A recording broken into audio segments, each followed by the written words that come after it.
ਸਤਿ ਸ਼੍ਰੀ ਅਕਾਲ। ਤੁਸੀਂ ਦੇਖ ਰਹੇ ਹੋ ਇੰਡੀਆ ਪਲੱਸ USA। ਮੈਂ ਮਨਪ੍ਰੀਤ ਕੌਰ ਤੁਹਾਡੇ ਲਈ ਲੈ ਕੇ ਆਈ ਹਾਂ ਅੱਜ ਦੀਆਂ ਕੁਝ ਖਾਸ ਖਬਰਾਂ। BSF ਦਾ ਘੇਰਾ 15 ਕਿਲੋਮੀਟਰ ਤੋਂ ਵਧਾ ਕੇ 50 ਕਿਲੋਮੀਟਰ ਕਰਨ ਦੇ ਵਿਰੋਧ 'ਚ ਮਤਾ ਪੇਸ਼। CM ਚੰਨੀ। ਪੰਜਾਬ ਵਿਧਾਨ ਸਭਾ 'ਚ ਗਰਜੇ CM ਚੰਨੀ। ਅਕਾਲੀ ਦਲ ਦੀ ਲਗਾਈ ਕਲਾਸ। ਸਾਨੂੰ ਲੀਡਰਸ਼ਿਪ ਦੀ ਸੀਟ ਨਹੀਂ ਚਾਹੀਦੀ, ਪਰ ਕਦੋਂ ਪੂਰੇ ਹੋਣਗੇ ਲੋਕਾਂ ਨਾਲ ਕੀਤੇ ਵਾਅਦੇ। ਅਮਨ ਅਰੋੜਾ। ਵਿਧਾਨ ਸਭਾ ਦੇ ਬਾਹਰ ਅਕਾਲੀਆਂ ਦਾ ਜ਼ਬਰਦਸਤ ਪ੍ਰਦਰਸ਼ਨ। ਮਜੀਠੀਆ ਨੇ CM ਚੰਨੀ ਤੇ ਲਗਾਏ ਤਿੱਖੇ ਨਿਸ਼ਾਨੇ। ਫਿਰੋਜ਼ਪੁਰ 'ਚ ਅਕਾਲੀ ਆਗੂ ਨੋਨੀ ਮਾਨ ਤੇ ਹੋਈ ਫਾਇਰਿੰਗ, ਗੱਡੀ ਵੀ ਭੰਨੀ ਗਈ।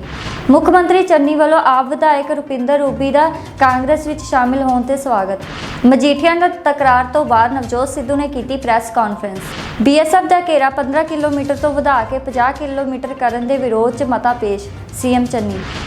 ਪੰਜਾਬ ਵਿਧਾਨ ਸਭਾ ਦੇ ਦੂਜੇ ਸੈਸ਼ਨ ਦੇ ਦੌਰਾਨ ਉਪ ਮੁੱਖ ਮੰਤਰੀ ਸੁਖਜਿੰਦਰ ਸਿੰਘ ਰੰਧਾਵਾ ਵੱਲੋਂ ਕੇਂਦਰ ਸਰਕਾਰ ਵੱਲੋਂ ਪੰਜਾਬ ਵਿੱਚ BSF ਦਾ ਘੇਰਾ ਵਧਾਉਣ ਦੇ ਵਿਰੋਧ ਵਿੱਚ ਮਤਾ ਪੇਸ਼ ਕੀਤਾ ਗਿਆ ਹੈ। ਜ਼ਿਕਰਯੋਗ ਹੈ ਕਿ ਕੇਂਦਰ ਸਰਕਾਰ ਵੱਲੋਂ ਪੰਜਾਬ ਵਿੱਚ BSF ਦਾ ਘੇਰਾ 15 ਕਿਲੋਮੀਟਰ ਤੋਂ ਵਧਾ ਕੇ 50 ਕਿਲੋਮੀਟਰ ਕਰਨ ਦੇ ਵਿਰੋਧ ਵਿੱਚ ਮਤਾ ਪੇਸ਼ ਕੀਤਾ ਗਿਆ ਹੈ, ਜਿਸ ਤੇ ਚਰਨਜੀਤ ਸਿੰਘ ਚੰਨੀ ਨੇ ਕਿਹਾ ਹੈ ਕਿ ਇਹ ਸਾਰੇ ਦੀ ਸਾਂਝੀ ਲੜਾਈ ਹੈ ਅਤੇ ਉਹ ਇਕੱਲੇ ਨਹੀਂ ਹਨ। ਮੁੱਦੇ ਤੇ ਉਹਨਾਂ ਨੇ ਕਿਹਾ ਹੈ ਕਿ ਮੁੱਦੇ ਵਿੱਚ ਕੁਝ ਵੀ ਬਦਲਾਵ ਨਹੀਂ ਕੀਤਾ ਗਿਆ ਹੈ, ਜਿਵੇਂ ਵਿਰੋਧੀ ਧਿਰਾਂ ਨੇ ਕਿਹਾ ਹੈ ਉਸ ਤਰ੍ਹਾਂ ਹੀ ਪੇਸ਼ ਕੀਤਾ ਗਿਆ ਹੈ। ਉਹਨਾਂ ਨੇ ਕਿਹਾ ਹੈ ਕਿ ਜੇਕਰ ਕੇਂਦਰ ਨੇ ਇਹ ਫੈਸਲਾ ਵਾਪਸ ਨਹੀਂ ਲਿਆ ਤਾਂ ਉਹ ਇਸ ਦੇ ਵਿਰੋਧ ਵਿੱਚ ਹਾਈ ਕੋਰਟ ਵਿੱਚ ਪੇਸ਼ ਹੋਣਗੇ। ਕਰਨੀਆਂ ਚਾਹੁੰਦਾ ਹੈ ਕਿਉਂ ਅੱਜ ਇੱਥੇ ਤੱਕ ਨੌਬਤ ਆਈ ਹੈ। ਕੇਂਦਰ ਸਰਕਾਰ ਨੇ 50 ਕਿਲੋਮੀਟਰ ਤੱਕ ਲਿਆਂਦਾ। ਇਹ ਮੇਰਾ ਮੱਥਾ ਉਦੋਂ ਹੀ ਟਣ ਗਿਆ ਸੀ ਜਦੋਂ ਜੰਮੂ ਕਸ਼ਮੀਰ ਦੇ ਵਿੱਚ ਧਾਰਾ 370 ਤੋੜੀ ਗਈ ਸੀ। ਇਸ ਤੋਂ ਪਹਿਲਾਂ ਸਪੀਕਰ ਸਾਹਿਬ ਅਕਾਲੀ ਦਲ ਹਮੇਸ਼ਾ ਚੰਦੂਮਾਜਰਾ ਸਾਹਿਬ ਨੇ ਕਿਹਾ ਫੈਡਰਲ ਸਿਸਟਮ ਦਾ ਰਾਜਾਂ ਨੂੰ ਵੱਧ ਅਧਿਕਾਰ ਦੇਣ ਦਾ ਸਮਰਥਕ ਰਿਹਾ। ਇਹਨਾਂ ਨੇ ਅਨੰਦਪੁਰ ਸਾਹਿਬ ਦਾ ਮਤਾ ਵੀ ਲੈ ਕੇ ਆਂਦਾ ਸੀ, ਲੇਕਿਨ ਹਰ ਗੱਲ ਦੇ ਵਿੱਚ ਇਹਨਾਂ ਦੀ ਰਾਜਨੀਤਿਕ ਸੋਚ ਰਹੀ ਹੈ। ਇਹ ਲੋਕ ਹਰ ਗੱਲ ਨੂੰ ਰਾਜਨੀਤਿਕ ਸ਼ੀਸ਼ੇ ਦੇ ਵਿੱਚ ਦੇਖਦੇ ਆ। ਜਦ ਸਰਕਾਰ ਤੋਂ ਬਾਹਰ ਹੁੰਦੇ ਆ ਤਾਂ ਇਹਨਾਂ ਨੂੰ ਬੜੇ ਰਾਜਾਂ ਦੇ ਵੱਧ ਅਧਿਕਾਰ ਯਾਦ ਆਉਂਦੇ, ਫਿਰ ਇਹਨਾਂ ਨੂੰ ਚੰਡੀਗੜ੍ਹ ਵੀ ਯਾਦ ਆਉਂਦਾ, ਫਿਰ ਇਹਨਾਂ ਨੂੰ ਪੰਜਾਬ ਦੇ ਜਿਹੜੇ ਪੰਜਾਬੀ ਬੋਲਦੇ ਏਰੀਏ ਬਾਹਰ ਚਲੇ ਗਏ, ਫਿਰ ਇਹਨਾਂ ਨੂੰ ਉਹ ਵੀ ਬਹੁਤ ਯਾਦ ਆਉਂਦੇ। ਫਿਰ ਇਹ ਲੋਕਾਂ ਦੇ ਭਾਵਨਾਵਾਂ ਨੂੰ ਭੜਕਾਉਂਦੇ ਆ। ਮਤਾ ਲਿਆਏ ਅਨੰਦਪੁਰ ਸਾਹਿਬ ਦਾ, ਪੰਜਾਬ ਦੇ ਲੋਕਾਂ ਦੀਆਂ ਭਾਵਨਾਵਾਂ ਨੂੰ ਭੜਕਾਇਆ। ਰਿਜ਼ਲਟ ਕਿਆ ਹੋਇਆ ਕਿ ਪੰਜਾਬ ਦੇ ਵਿੱਚ ਅੱਤਵਾਦ ਆਇਆ। ਹਜ਼ਾਰਾਂ ਨਹੀਂ ਲੱਖਾਂ ਲੋਕ ਪ੍ਰਭਾਵਿਤ ਹੋਏ ਔਰ ਦੇਸ਼ ਦੇ ਵਿੱਚ ਅੱਤਵਾਦ ਲਿਆ ਕੇ ਇਹਨਾਂ ਨੇ ਪੰਜਾਬ ਦੇ ਨੌਜਵਾਨੀ ਦਾ ਘਾਣ ਕੀਤਾ। ਪੰਜਾਬ ਦੀ ਅਰਥ ਵਿਵਸਥਾ ਇਹਨਾਂ ਨੇ ਵਿਗਾੜੀ। ਪੰਜਾਬ ਦਾ ਜੋ ਹਾਲਾਤ ਇਹਨਾਂ ਨੇ ਕੀਤਾ ਉਹ ਤੁਸੀਂ ਤੇ ਸਾਰੇ ਆਪਾਂ ਜਾਣਦੇ। ਵੱਧ ਅਧਿਕਾਰਾਂ ਦੀ ਗੱਲ ਕਰੀ। ਇੱਕ ਮਿੰਟ ਹੁਣ ਏਦਾਂ ਨਾ ਕਰੋ ਜੀ, ਏਦਾਂ ਨਾ ਕਰੋ। ਮੈਂ ਬੈਠਾ ਰਿਹਾ ਤਾਂ ਤੁਸੀਂ ਵੀ ਸੁਣ ਲਓ। ਹੁਣ ਥੋੜਾ ਜਿਹਾ ਮਾਦਾ ਰੱਖੋ। ਜੋ ਤੁਸੀਂ ਪੰਜਾਬ ਨੂੰ ਲੁੱਟਿਆ ਕੁੱਟਿਆ ਉਹਦੀ ਗੱਲ ਤਾਂ ਕਰ ਲੈਣ ਦਿਓ। ਮਾਨਯੋਗ ਸਪੀਕਰ ਸਾਹਿਬ, ਇਹਨਾਂ ਨੇ 73 ਦੇ ਵਿੱਚ ਮਤਾ ਲਿਆਂਦਾ। ਉਦੋਂ ਇਹ ਕਹਿੰਦੇ ਸੀ ਜੀ ਸੂਬੇ ਦੇ ਜਿਹੜਾ ਸੂਬਾ ਹੈ ਉਹਦੇ ਵਿੱਚ ਅਨੰਦਪੁਰ ਸਾਹਿਬ ਦਾ ਜਿਹੜਾ ਮਤਾ ਆਇਆ ਖੁਦ ਮੁਖਤਿਆਰੀ ਦੀ ਗੱਲ ਕੀਤੀ, ਲੇਕਿਨ 77 ਵਿੱਚ ਇਹਨਾਂ ਦਾ ਰਾਜ ਆ ਗਿਆ, ਜਨਤਾ ਪਾਰਟੀ ਦੀ ਸਰਕਾਰ ਬਣ ਗਈ। ਉੱਥੇ ਇਹ ਪਲਟ ਗਏ। ਉੱਥੇ 78 ਦੇ ਵਿੱਚ ਇਹਨਾਂ ਨੇ ਕਿਹਾ ਕਿ ਜੀ ਖੁਦ ਮੁਖਤਿਆਰੀ ਨਹੀਂ, ਸਾਨੂੰ ਵੱਧ ਅਧਿਕਾਰ ਦੇ ਦਿਓ। ਪਲਟ ਗਏ ਉੱਥੇ ਕਿਉਂਕਿ ਰਾਜ ਆ ਗਿਆ। ਸਪੀਕਰ ਸਾਹਿਬ ਏਦਾਂ ਨਾ ਕਰੋ ਜੀ, ਏਦਾਂ ਨਾ ਕਰੋ। ਬੋਲ ਲੈਣ ਦਿਓ। ਸਪੀਕਰ ਸਾਹਿਬ ਇੱਕ ਮਿੰਟ ਪੁਆਇੰਟ ਆਫ ਆਰਡਰ। ਨਹੀਂ ਕੋਈ ਗੱਲ ਨਹੀਂ ਜੀ, ਤੁਸੀਂ ਹੁਣ ਬਾਅਦ ਵਿੱਚ ਜਿੰਨਾ ਮਰਜ਼ੀ ਬੋਲਿਓ। ਮੈਂ ਤੁਹਾਡੀ ਬਾਰੀ ਦੀ ਗੱਲ ਕਰਿਆ, ਕੋਈ ਗੱਲ ਨਹੀਂ ਸਰ। ਬੋਲੋ, ਬੋਲ ਲੈਣ ਦਿਓ। ਹੁਣ ਫਿਰ ਬਾਅਦ ਵਿੱਚ ਜੋ ਮਰਜ਼ੀ ਬੋਲਿਓ। ਤੁਸੀਂ ਬੋਲੇ ਕੋਈ ਨਹੀਂ ਬੋਲਿਆ, ਤੁਸੀਂ ਬੋਲੇ ਕੋਈ ਨਹੀਂ ਬੋਲਿਆ। ਨਹੀਂ ਨਹੀਂ ਨਹੀਂ ਨਹੀਂ, ਕਲੈਰੀਫਿਕੇਸ਼ਨਾਂ ਫਿਰ ਸ਼ੁਰੂ ਹੋ ਗਈਆਂ, ਮੁਸ਼ਕਲ ਹੋ ਜਾਣਾ ਹੈ। ਬੈਠ ਜਾਓ, ਬੈਠ ਜਾਓ। CM ਸਾਹਿਬ ਨੂੰ ਬੋਲ ਲੈਣ ਦਿਓ। ਉਸ ਤੋਂ ਬਾਅਦ ਸਰ, ਉਸ ਤੋਂ ਬਾਅਦ ਸ਼੍ਰੋਮਣੀ ਅਕਾਲੀ ਦਲ ਨੇ BSP ਦੇ ਨਾਲ ਸਮਝੌਤਾ ਕੀਤਾ, ਲੇਕਿਨ ਜਦ ਵੀ ਇਹ BSP ਦੇ ਨਾਲ ਸਮਝੌਤਾ ਕਰਦੇ ਆ, ਉਹਨਾਂ ਲੋਕਾਂ ਨੂੰ ਇੱਕ ਮਿੰਟ ਐਦਾਂ ਨਾ ਕਰੋ, ਮੈਨੂੰ ਭੂਮਿਕਾ ਬੰਨਣ ਦਿਓ। ਹੁਣ ਤੜਫੋ ਨਾ। ਜਦ ਮੈਂ ਬੋਲਦਾ ਸੀ, ਜਦ ਤੁਸੀਂ ਬੋਲਦੇ ਸੀ, ਮੈਂ ਨਹੀਂ ਬੋਲਿਆ।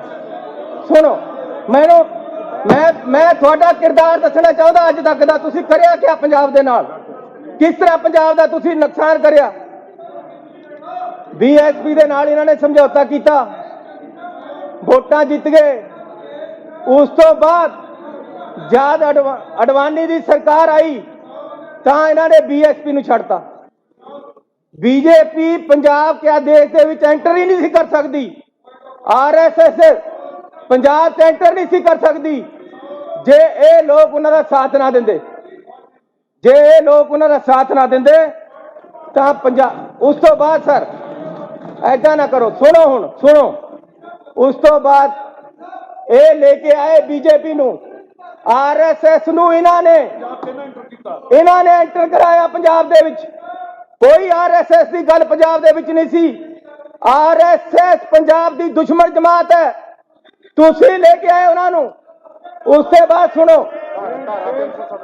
ਬਾਅਦ ਸੁਣੋ ਸਪੀਕਰ ਸਾਹਿਬ, ਮੈਂ ਬੇਨਤੀ ਕਰਨਾ ਚਾਹੁੰਦਾ, ਅੱਜ ਜਿਹੜੀ ਆਹ 50 ਕਿਲੋਮੀਟਰ ਆਈ ਹੈ, ਉਦੋਂ ਇਹਨਾਂ ਨੇ ਜਦੋਂ ਜੰਮੂ ਕਸ਼ਮੀਰ ਦੇ ਨਾਲ ਅਨਿਆਏ ਹੋਇਆ, ਜੰਮੂ ਕਸ਼ਮੀਰ ਦੀ ਧਾਰਾ ਤੋੜ ਕੇ ਸਟੇਟ ਨੂੰ ਖਤਮ ਕਰਕੇ, ਜਦ ਆਰਐਸਐਸ ਤੇ ਬੀਜੇਪੀ ਤੇ ਅਕਾਲੀ ਦਲ ਦੀ ਸਰਕਾਰ ਨੇ ਇਕੱਠੇ ਤੌਰ ਤੇ ਰਾਜ ਦੇ ਅਧਿਕਾਰ ਖੋਏ, ਉਦੋਂ ਅਕਾਲੀ ਦਲ ਕਿੱਥੇ ਸੀ? ਉਦੋਂ ਕਿੱਥੇ ਸੀ ਸੁਖਬੀਰ ਬਾਦਲ?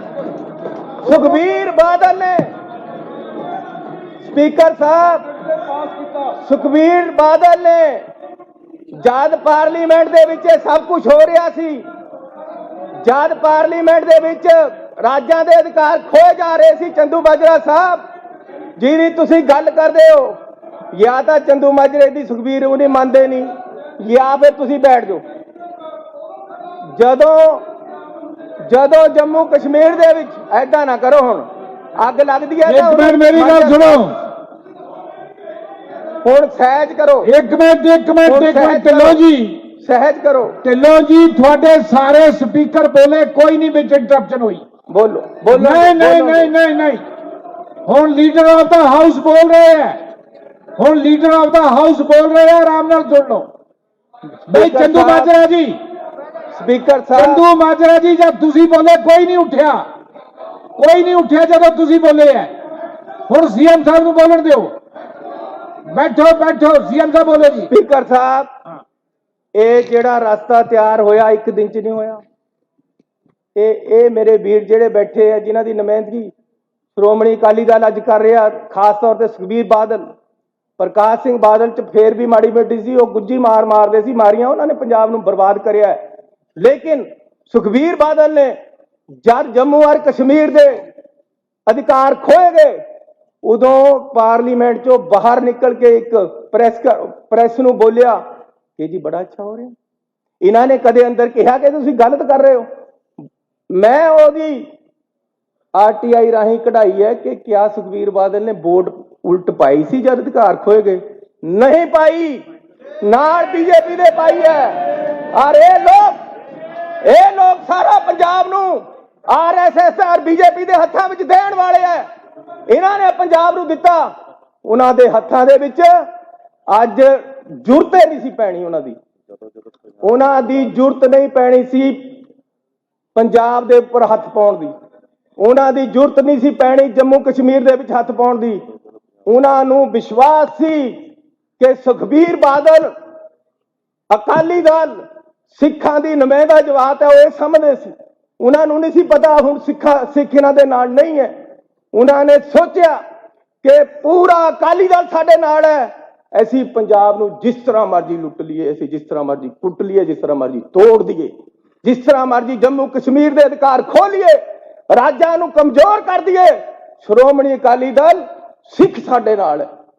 ਤੁਸੀਂ ਰਸਤਾ ਬਣਾਇਆ ਇਹ, ਤੁਸੀਂ ਇਸ ਦੇ ਜ਼ਿੰਮੇਵਾਰ ਹੋ। ਤੁਸੀਂ ਪੰਜਾਬ ਨੂੰ ਤੋੜਨ ਵਾਸਤੇ, ਆਰਐਸਐਸ ਦਾ ਕਬਜ਼ਾ ਕਰਾਉਣ ਵਾਸਤੇ, ਬੀਜੇਪੀ ਦਾ ਕਬਜ਼ਾ ਕਰਾਉਣ ਵਾਸਤੇ ਤੁਸੀਂ ਨਾਲ ਹੋ। ਜਦੋਂ ਜਦੋਂ ਪੰਜਾਬ ਦਾ ਬੇੜਾ ਕਰ ਕੀਤਾ ਉਦੋਂ ਵੱਡਾ ਬਾਦਲ 1977 ਤੇ 1998 ਚ ਇਹ ਉਦੋਂ ਸੈਂਟਰ ਤੇ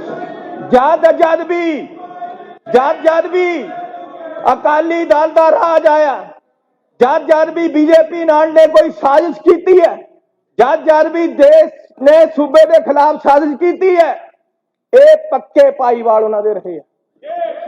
ਇਹ ਸ਼੍ਰੋਮਣੀ ਅਕਾਲੀ ਦਲ ਜਿਹੜੀ ਪੰਜਾਬ ਦੀ ਗੱਦਾਰ ਪਾਰਟੀ ਹੈ, ਇਹਨਾਂ ਨੇ ਹਮੇਸ਼ਾ ਪੰਜਾਬ ਨੂੰ ਖਰਾਬ ਕਰਿਆ। ਸਪੀਕਰ ਸਾਹਿਬ 1977 ਚ ਵੱਡਾ ਬਾਦਲ, ਸਪੀਕਰ ਸਾਹਿਬ ਇਹ ਤਾਂ ਮੈਂ ਇਹ ਦੱਸਿਆ ਇਹ ਮੈਂ ਅਜੇ ਖੇਤੀ ਦੇ ਬਿੱਲ ਤੇ ਸਾਡੇ ਪ੍ਰਧਾਨ ਜੀ ਨੇ ਬੋਲਣਾ, ਉਹ ਤੁਹਾਨੂੰ ਦੱਸਣਗੇ ਤੁਸੀਂ ਖੇਤੀ 'ਚ ਕਿਵੇਂ ਲੁਟਾਇਆ ਪੰਜਾਬ ਨੂੰ। ਪਹਿਲਾਂ ਮੈਂ ਆਹ ਗੱਲ ਪੂਰੀ ਕਰ ਲਵਾਂ ਤੁਹਾਡੀ। ਮੈਂ ਇੱਕ ਗੱਲ ਕਰਨਾ ਚਾਹੁੰਦਾ ਹਾਂ ਸਪੀਕਰ ਸਾਹਿਬ ਐਦਾਂ ਨਾ ਕਰੋ, ਹੁਣ ਸੁਣੋ ਜਰਾ, ਮੈਨੂੰ ਤਸੱਲੀ ਕਰਾ ਦਾਂਗਾ ਪੂਰੀ ਤੁਹਾਡੀ, ਕਿਸ ਤਰ੍ਹਾਂ ਤੁਸੀਂ ਲੁੱਟਦੇ ਹੋ ਪੰਜਾਬ ਨੂੰ। ਬੈਠੋ ਸਪੀਕਰ ਸਾਹਿਬ, 1 ਮਿੰਟ ਜੀ ਦੇਵਾਂਗੇ ਪੁਆਇੰਟ ਆਫ, ਬਾਅਦ ਚ ਜਿੰਨਾ ਮਰਜੀ ਬੋਲਿਓ, ਉਹਨਾਂ ਤੇ ਲੈ ਲਿਓ, ਮੈਨੂੰ ਬੋਲ ਲੈਣ ਦਿਓ। ਸਪੀਕਰ ਸਾਹਿਬ बैठ जाओ। हाँ जी ਰੌਲਾ ਨਾ ਕਰੋ, ਸੁਣੋ। बोलो जी बोलो। ਸਪੀਕਰ ਸਾਹਿਬ ਇਹ ਮੈਨੂੰ ਕਹਿੰਦੇ ਜੀ ਤੁਸੀਂ ਪ੍ਰਾਈਮ ਮਿਨਿਸਟਰ ਨੂੰ ਮਿਲਣ ਗਏ। ਜਦੋਂ ਕੋਈ ਮੁੱਖ ਮੰਤਰੀ ਬਣਦਾ, ਕਨਸਟੀਟਿਊਸ਼ਨਲ ਬੰਦਿਸ਼ ਹੈ, ਐਸੀ ਇੱਕ ਦੇਸ਼ 'ਚ ਕੰਮ ਕਰ ਰਹੇ, ਮੈਨੂੰ ਇੱਕ ਕਰਟਸੀ ਕਾਲ ਉਹਨਾਂ ਪਰ ਜਾਣਾ ਪੈਂਦਾ। ਪਰ ਮੈਂ ਵੀ ਗਿਆ, ਮੈਂ ਹੋਮ ਮਿਨਿਸਟਰ ਕੋਲ ਵੀ ਗਿਆ, ਮੈਂ ਉਹਨਾਂ ਨੂੰ 2 ਚਿੱਠੀਆਂ ਦਿੱਤੀਆਂ ਜਿਹਦੇ ਵਿੱਚ ਕਿਹਾ ਕਿ ਜੀ ਕੋਰੀਡੋਰ ਸਾਡਾ ਖੋਲੋ, ਦੂਸਰੀ ਦਿੱਤੀ ਖੇਤੀ ਦੇ ਕਾਨੂੰਨ ਬੰਦ ਕਰੋ। ਕਿਆ ਗਲਤ ਕਰਿਆ?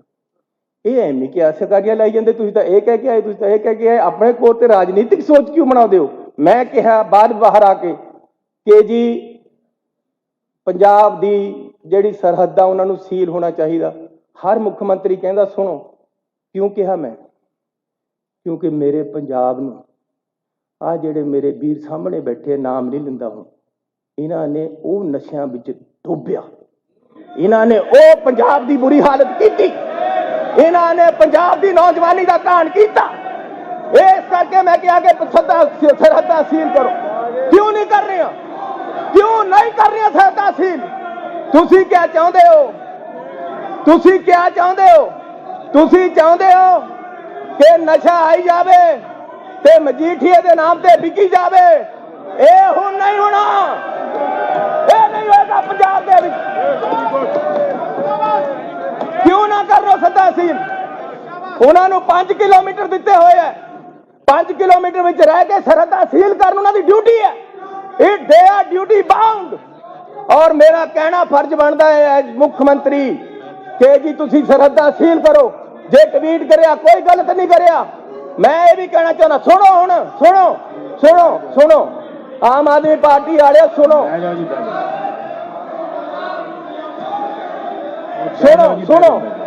ਬੈਠੋ, ਸੁਣੋ।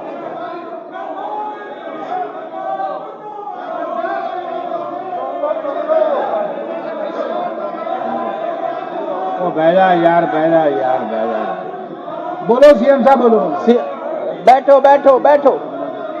शेयर की इजाजत तो बिना जो कुछ किया जाता रिकॉर्ड ना किया जाए। स्पीकर साहब मैं एक बेनती करना चाहता कि तड़फो ना वीरो मेरे हो, सुन लो अपनी करतूता, सुन लो वो भी आ जाऊंगा। सुन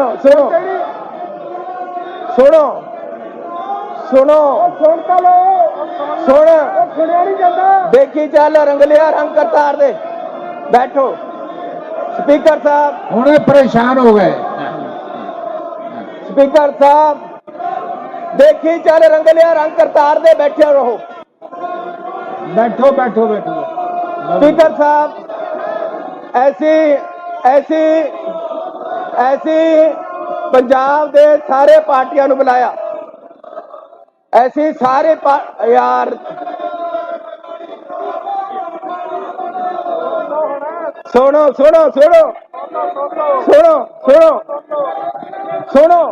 बैठ के सुनो।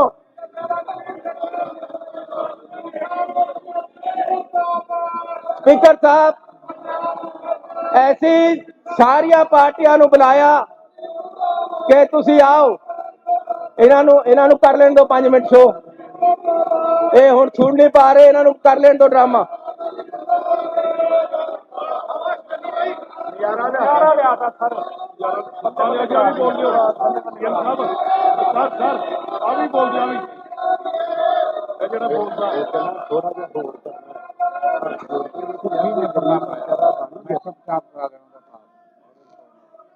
ਨਾਰੇ ਰਿਕਾਰਡ ਨਾ ਕੀਤੇ ਜਾਣ। ਅੱਗੇ ਚਲੀਏ।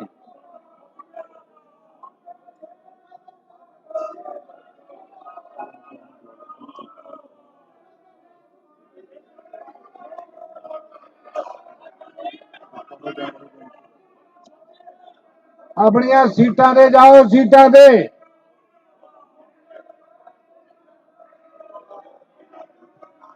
सीएम साहब खोल दिए। सीएम साहब कंक्लूड कर दो एक लाइन च।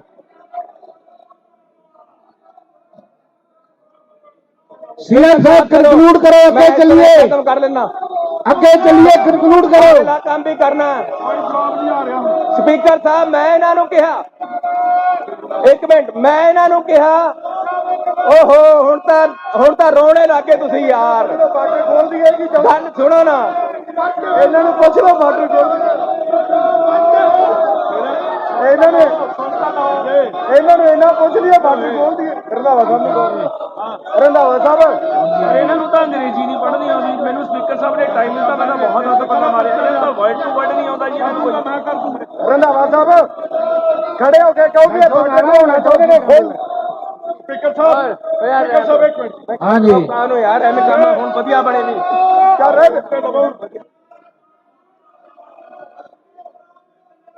सीएम साहब, सीएम साहब, सीएम साहब। स्पीकर साहब, मैं इन्हों कहा सी, एक मिनट सुनो, मैं इन्हों कहा कि तुसी पीएम को चलो, मुक्कर गए। एक मिनट चलो बोलो जो ਇਹਨਾਂ ਤਾਂ ਸਰ ਵੱਡੇ ਨੂੰ ਤਾਂ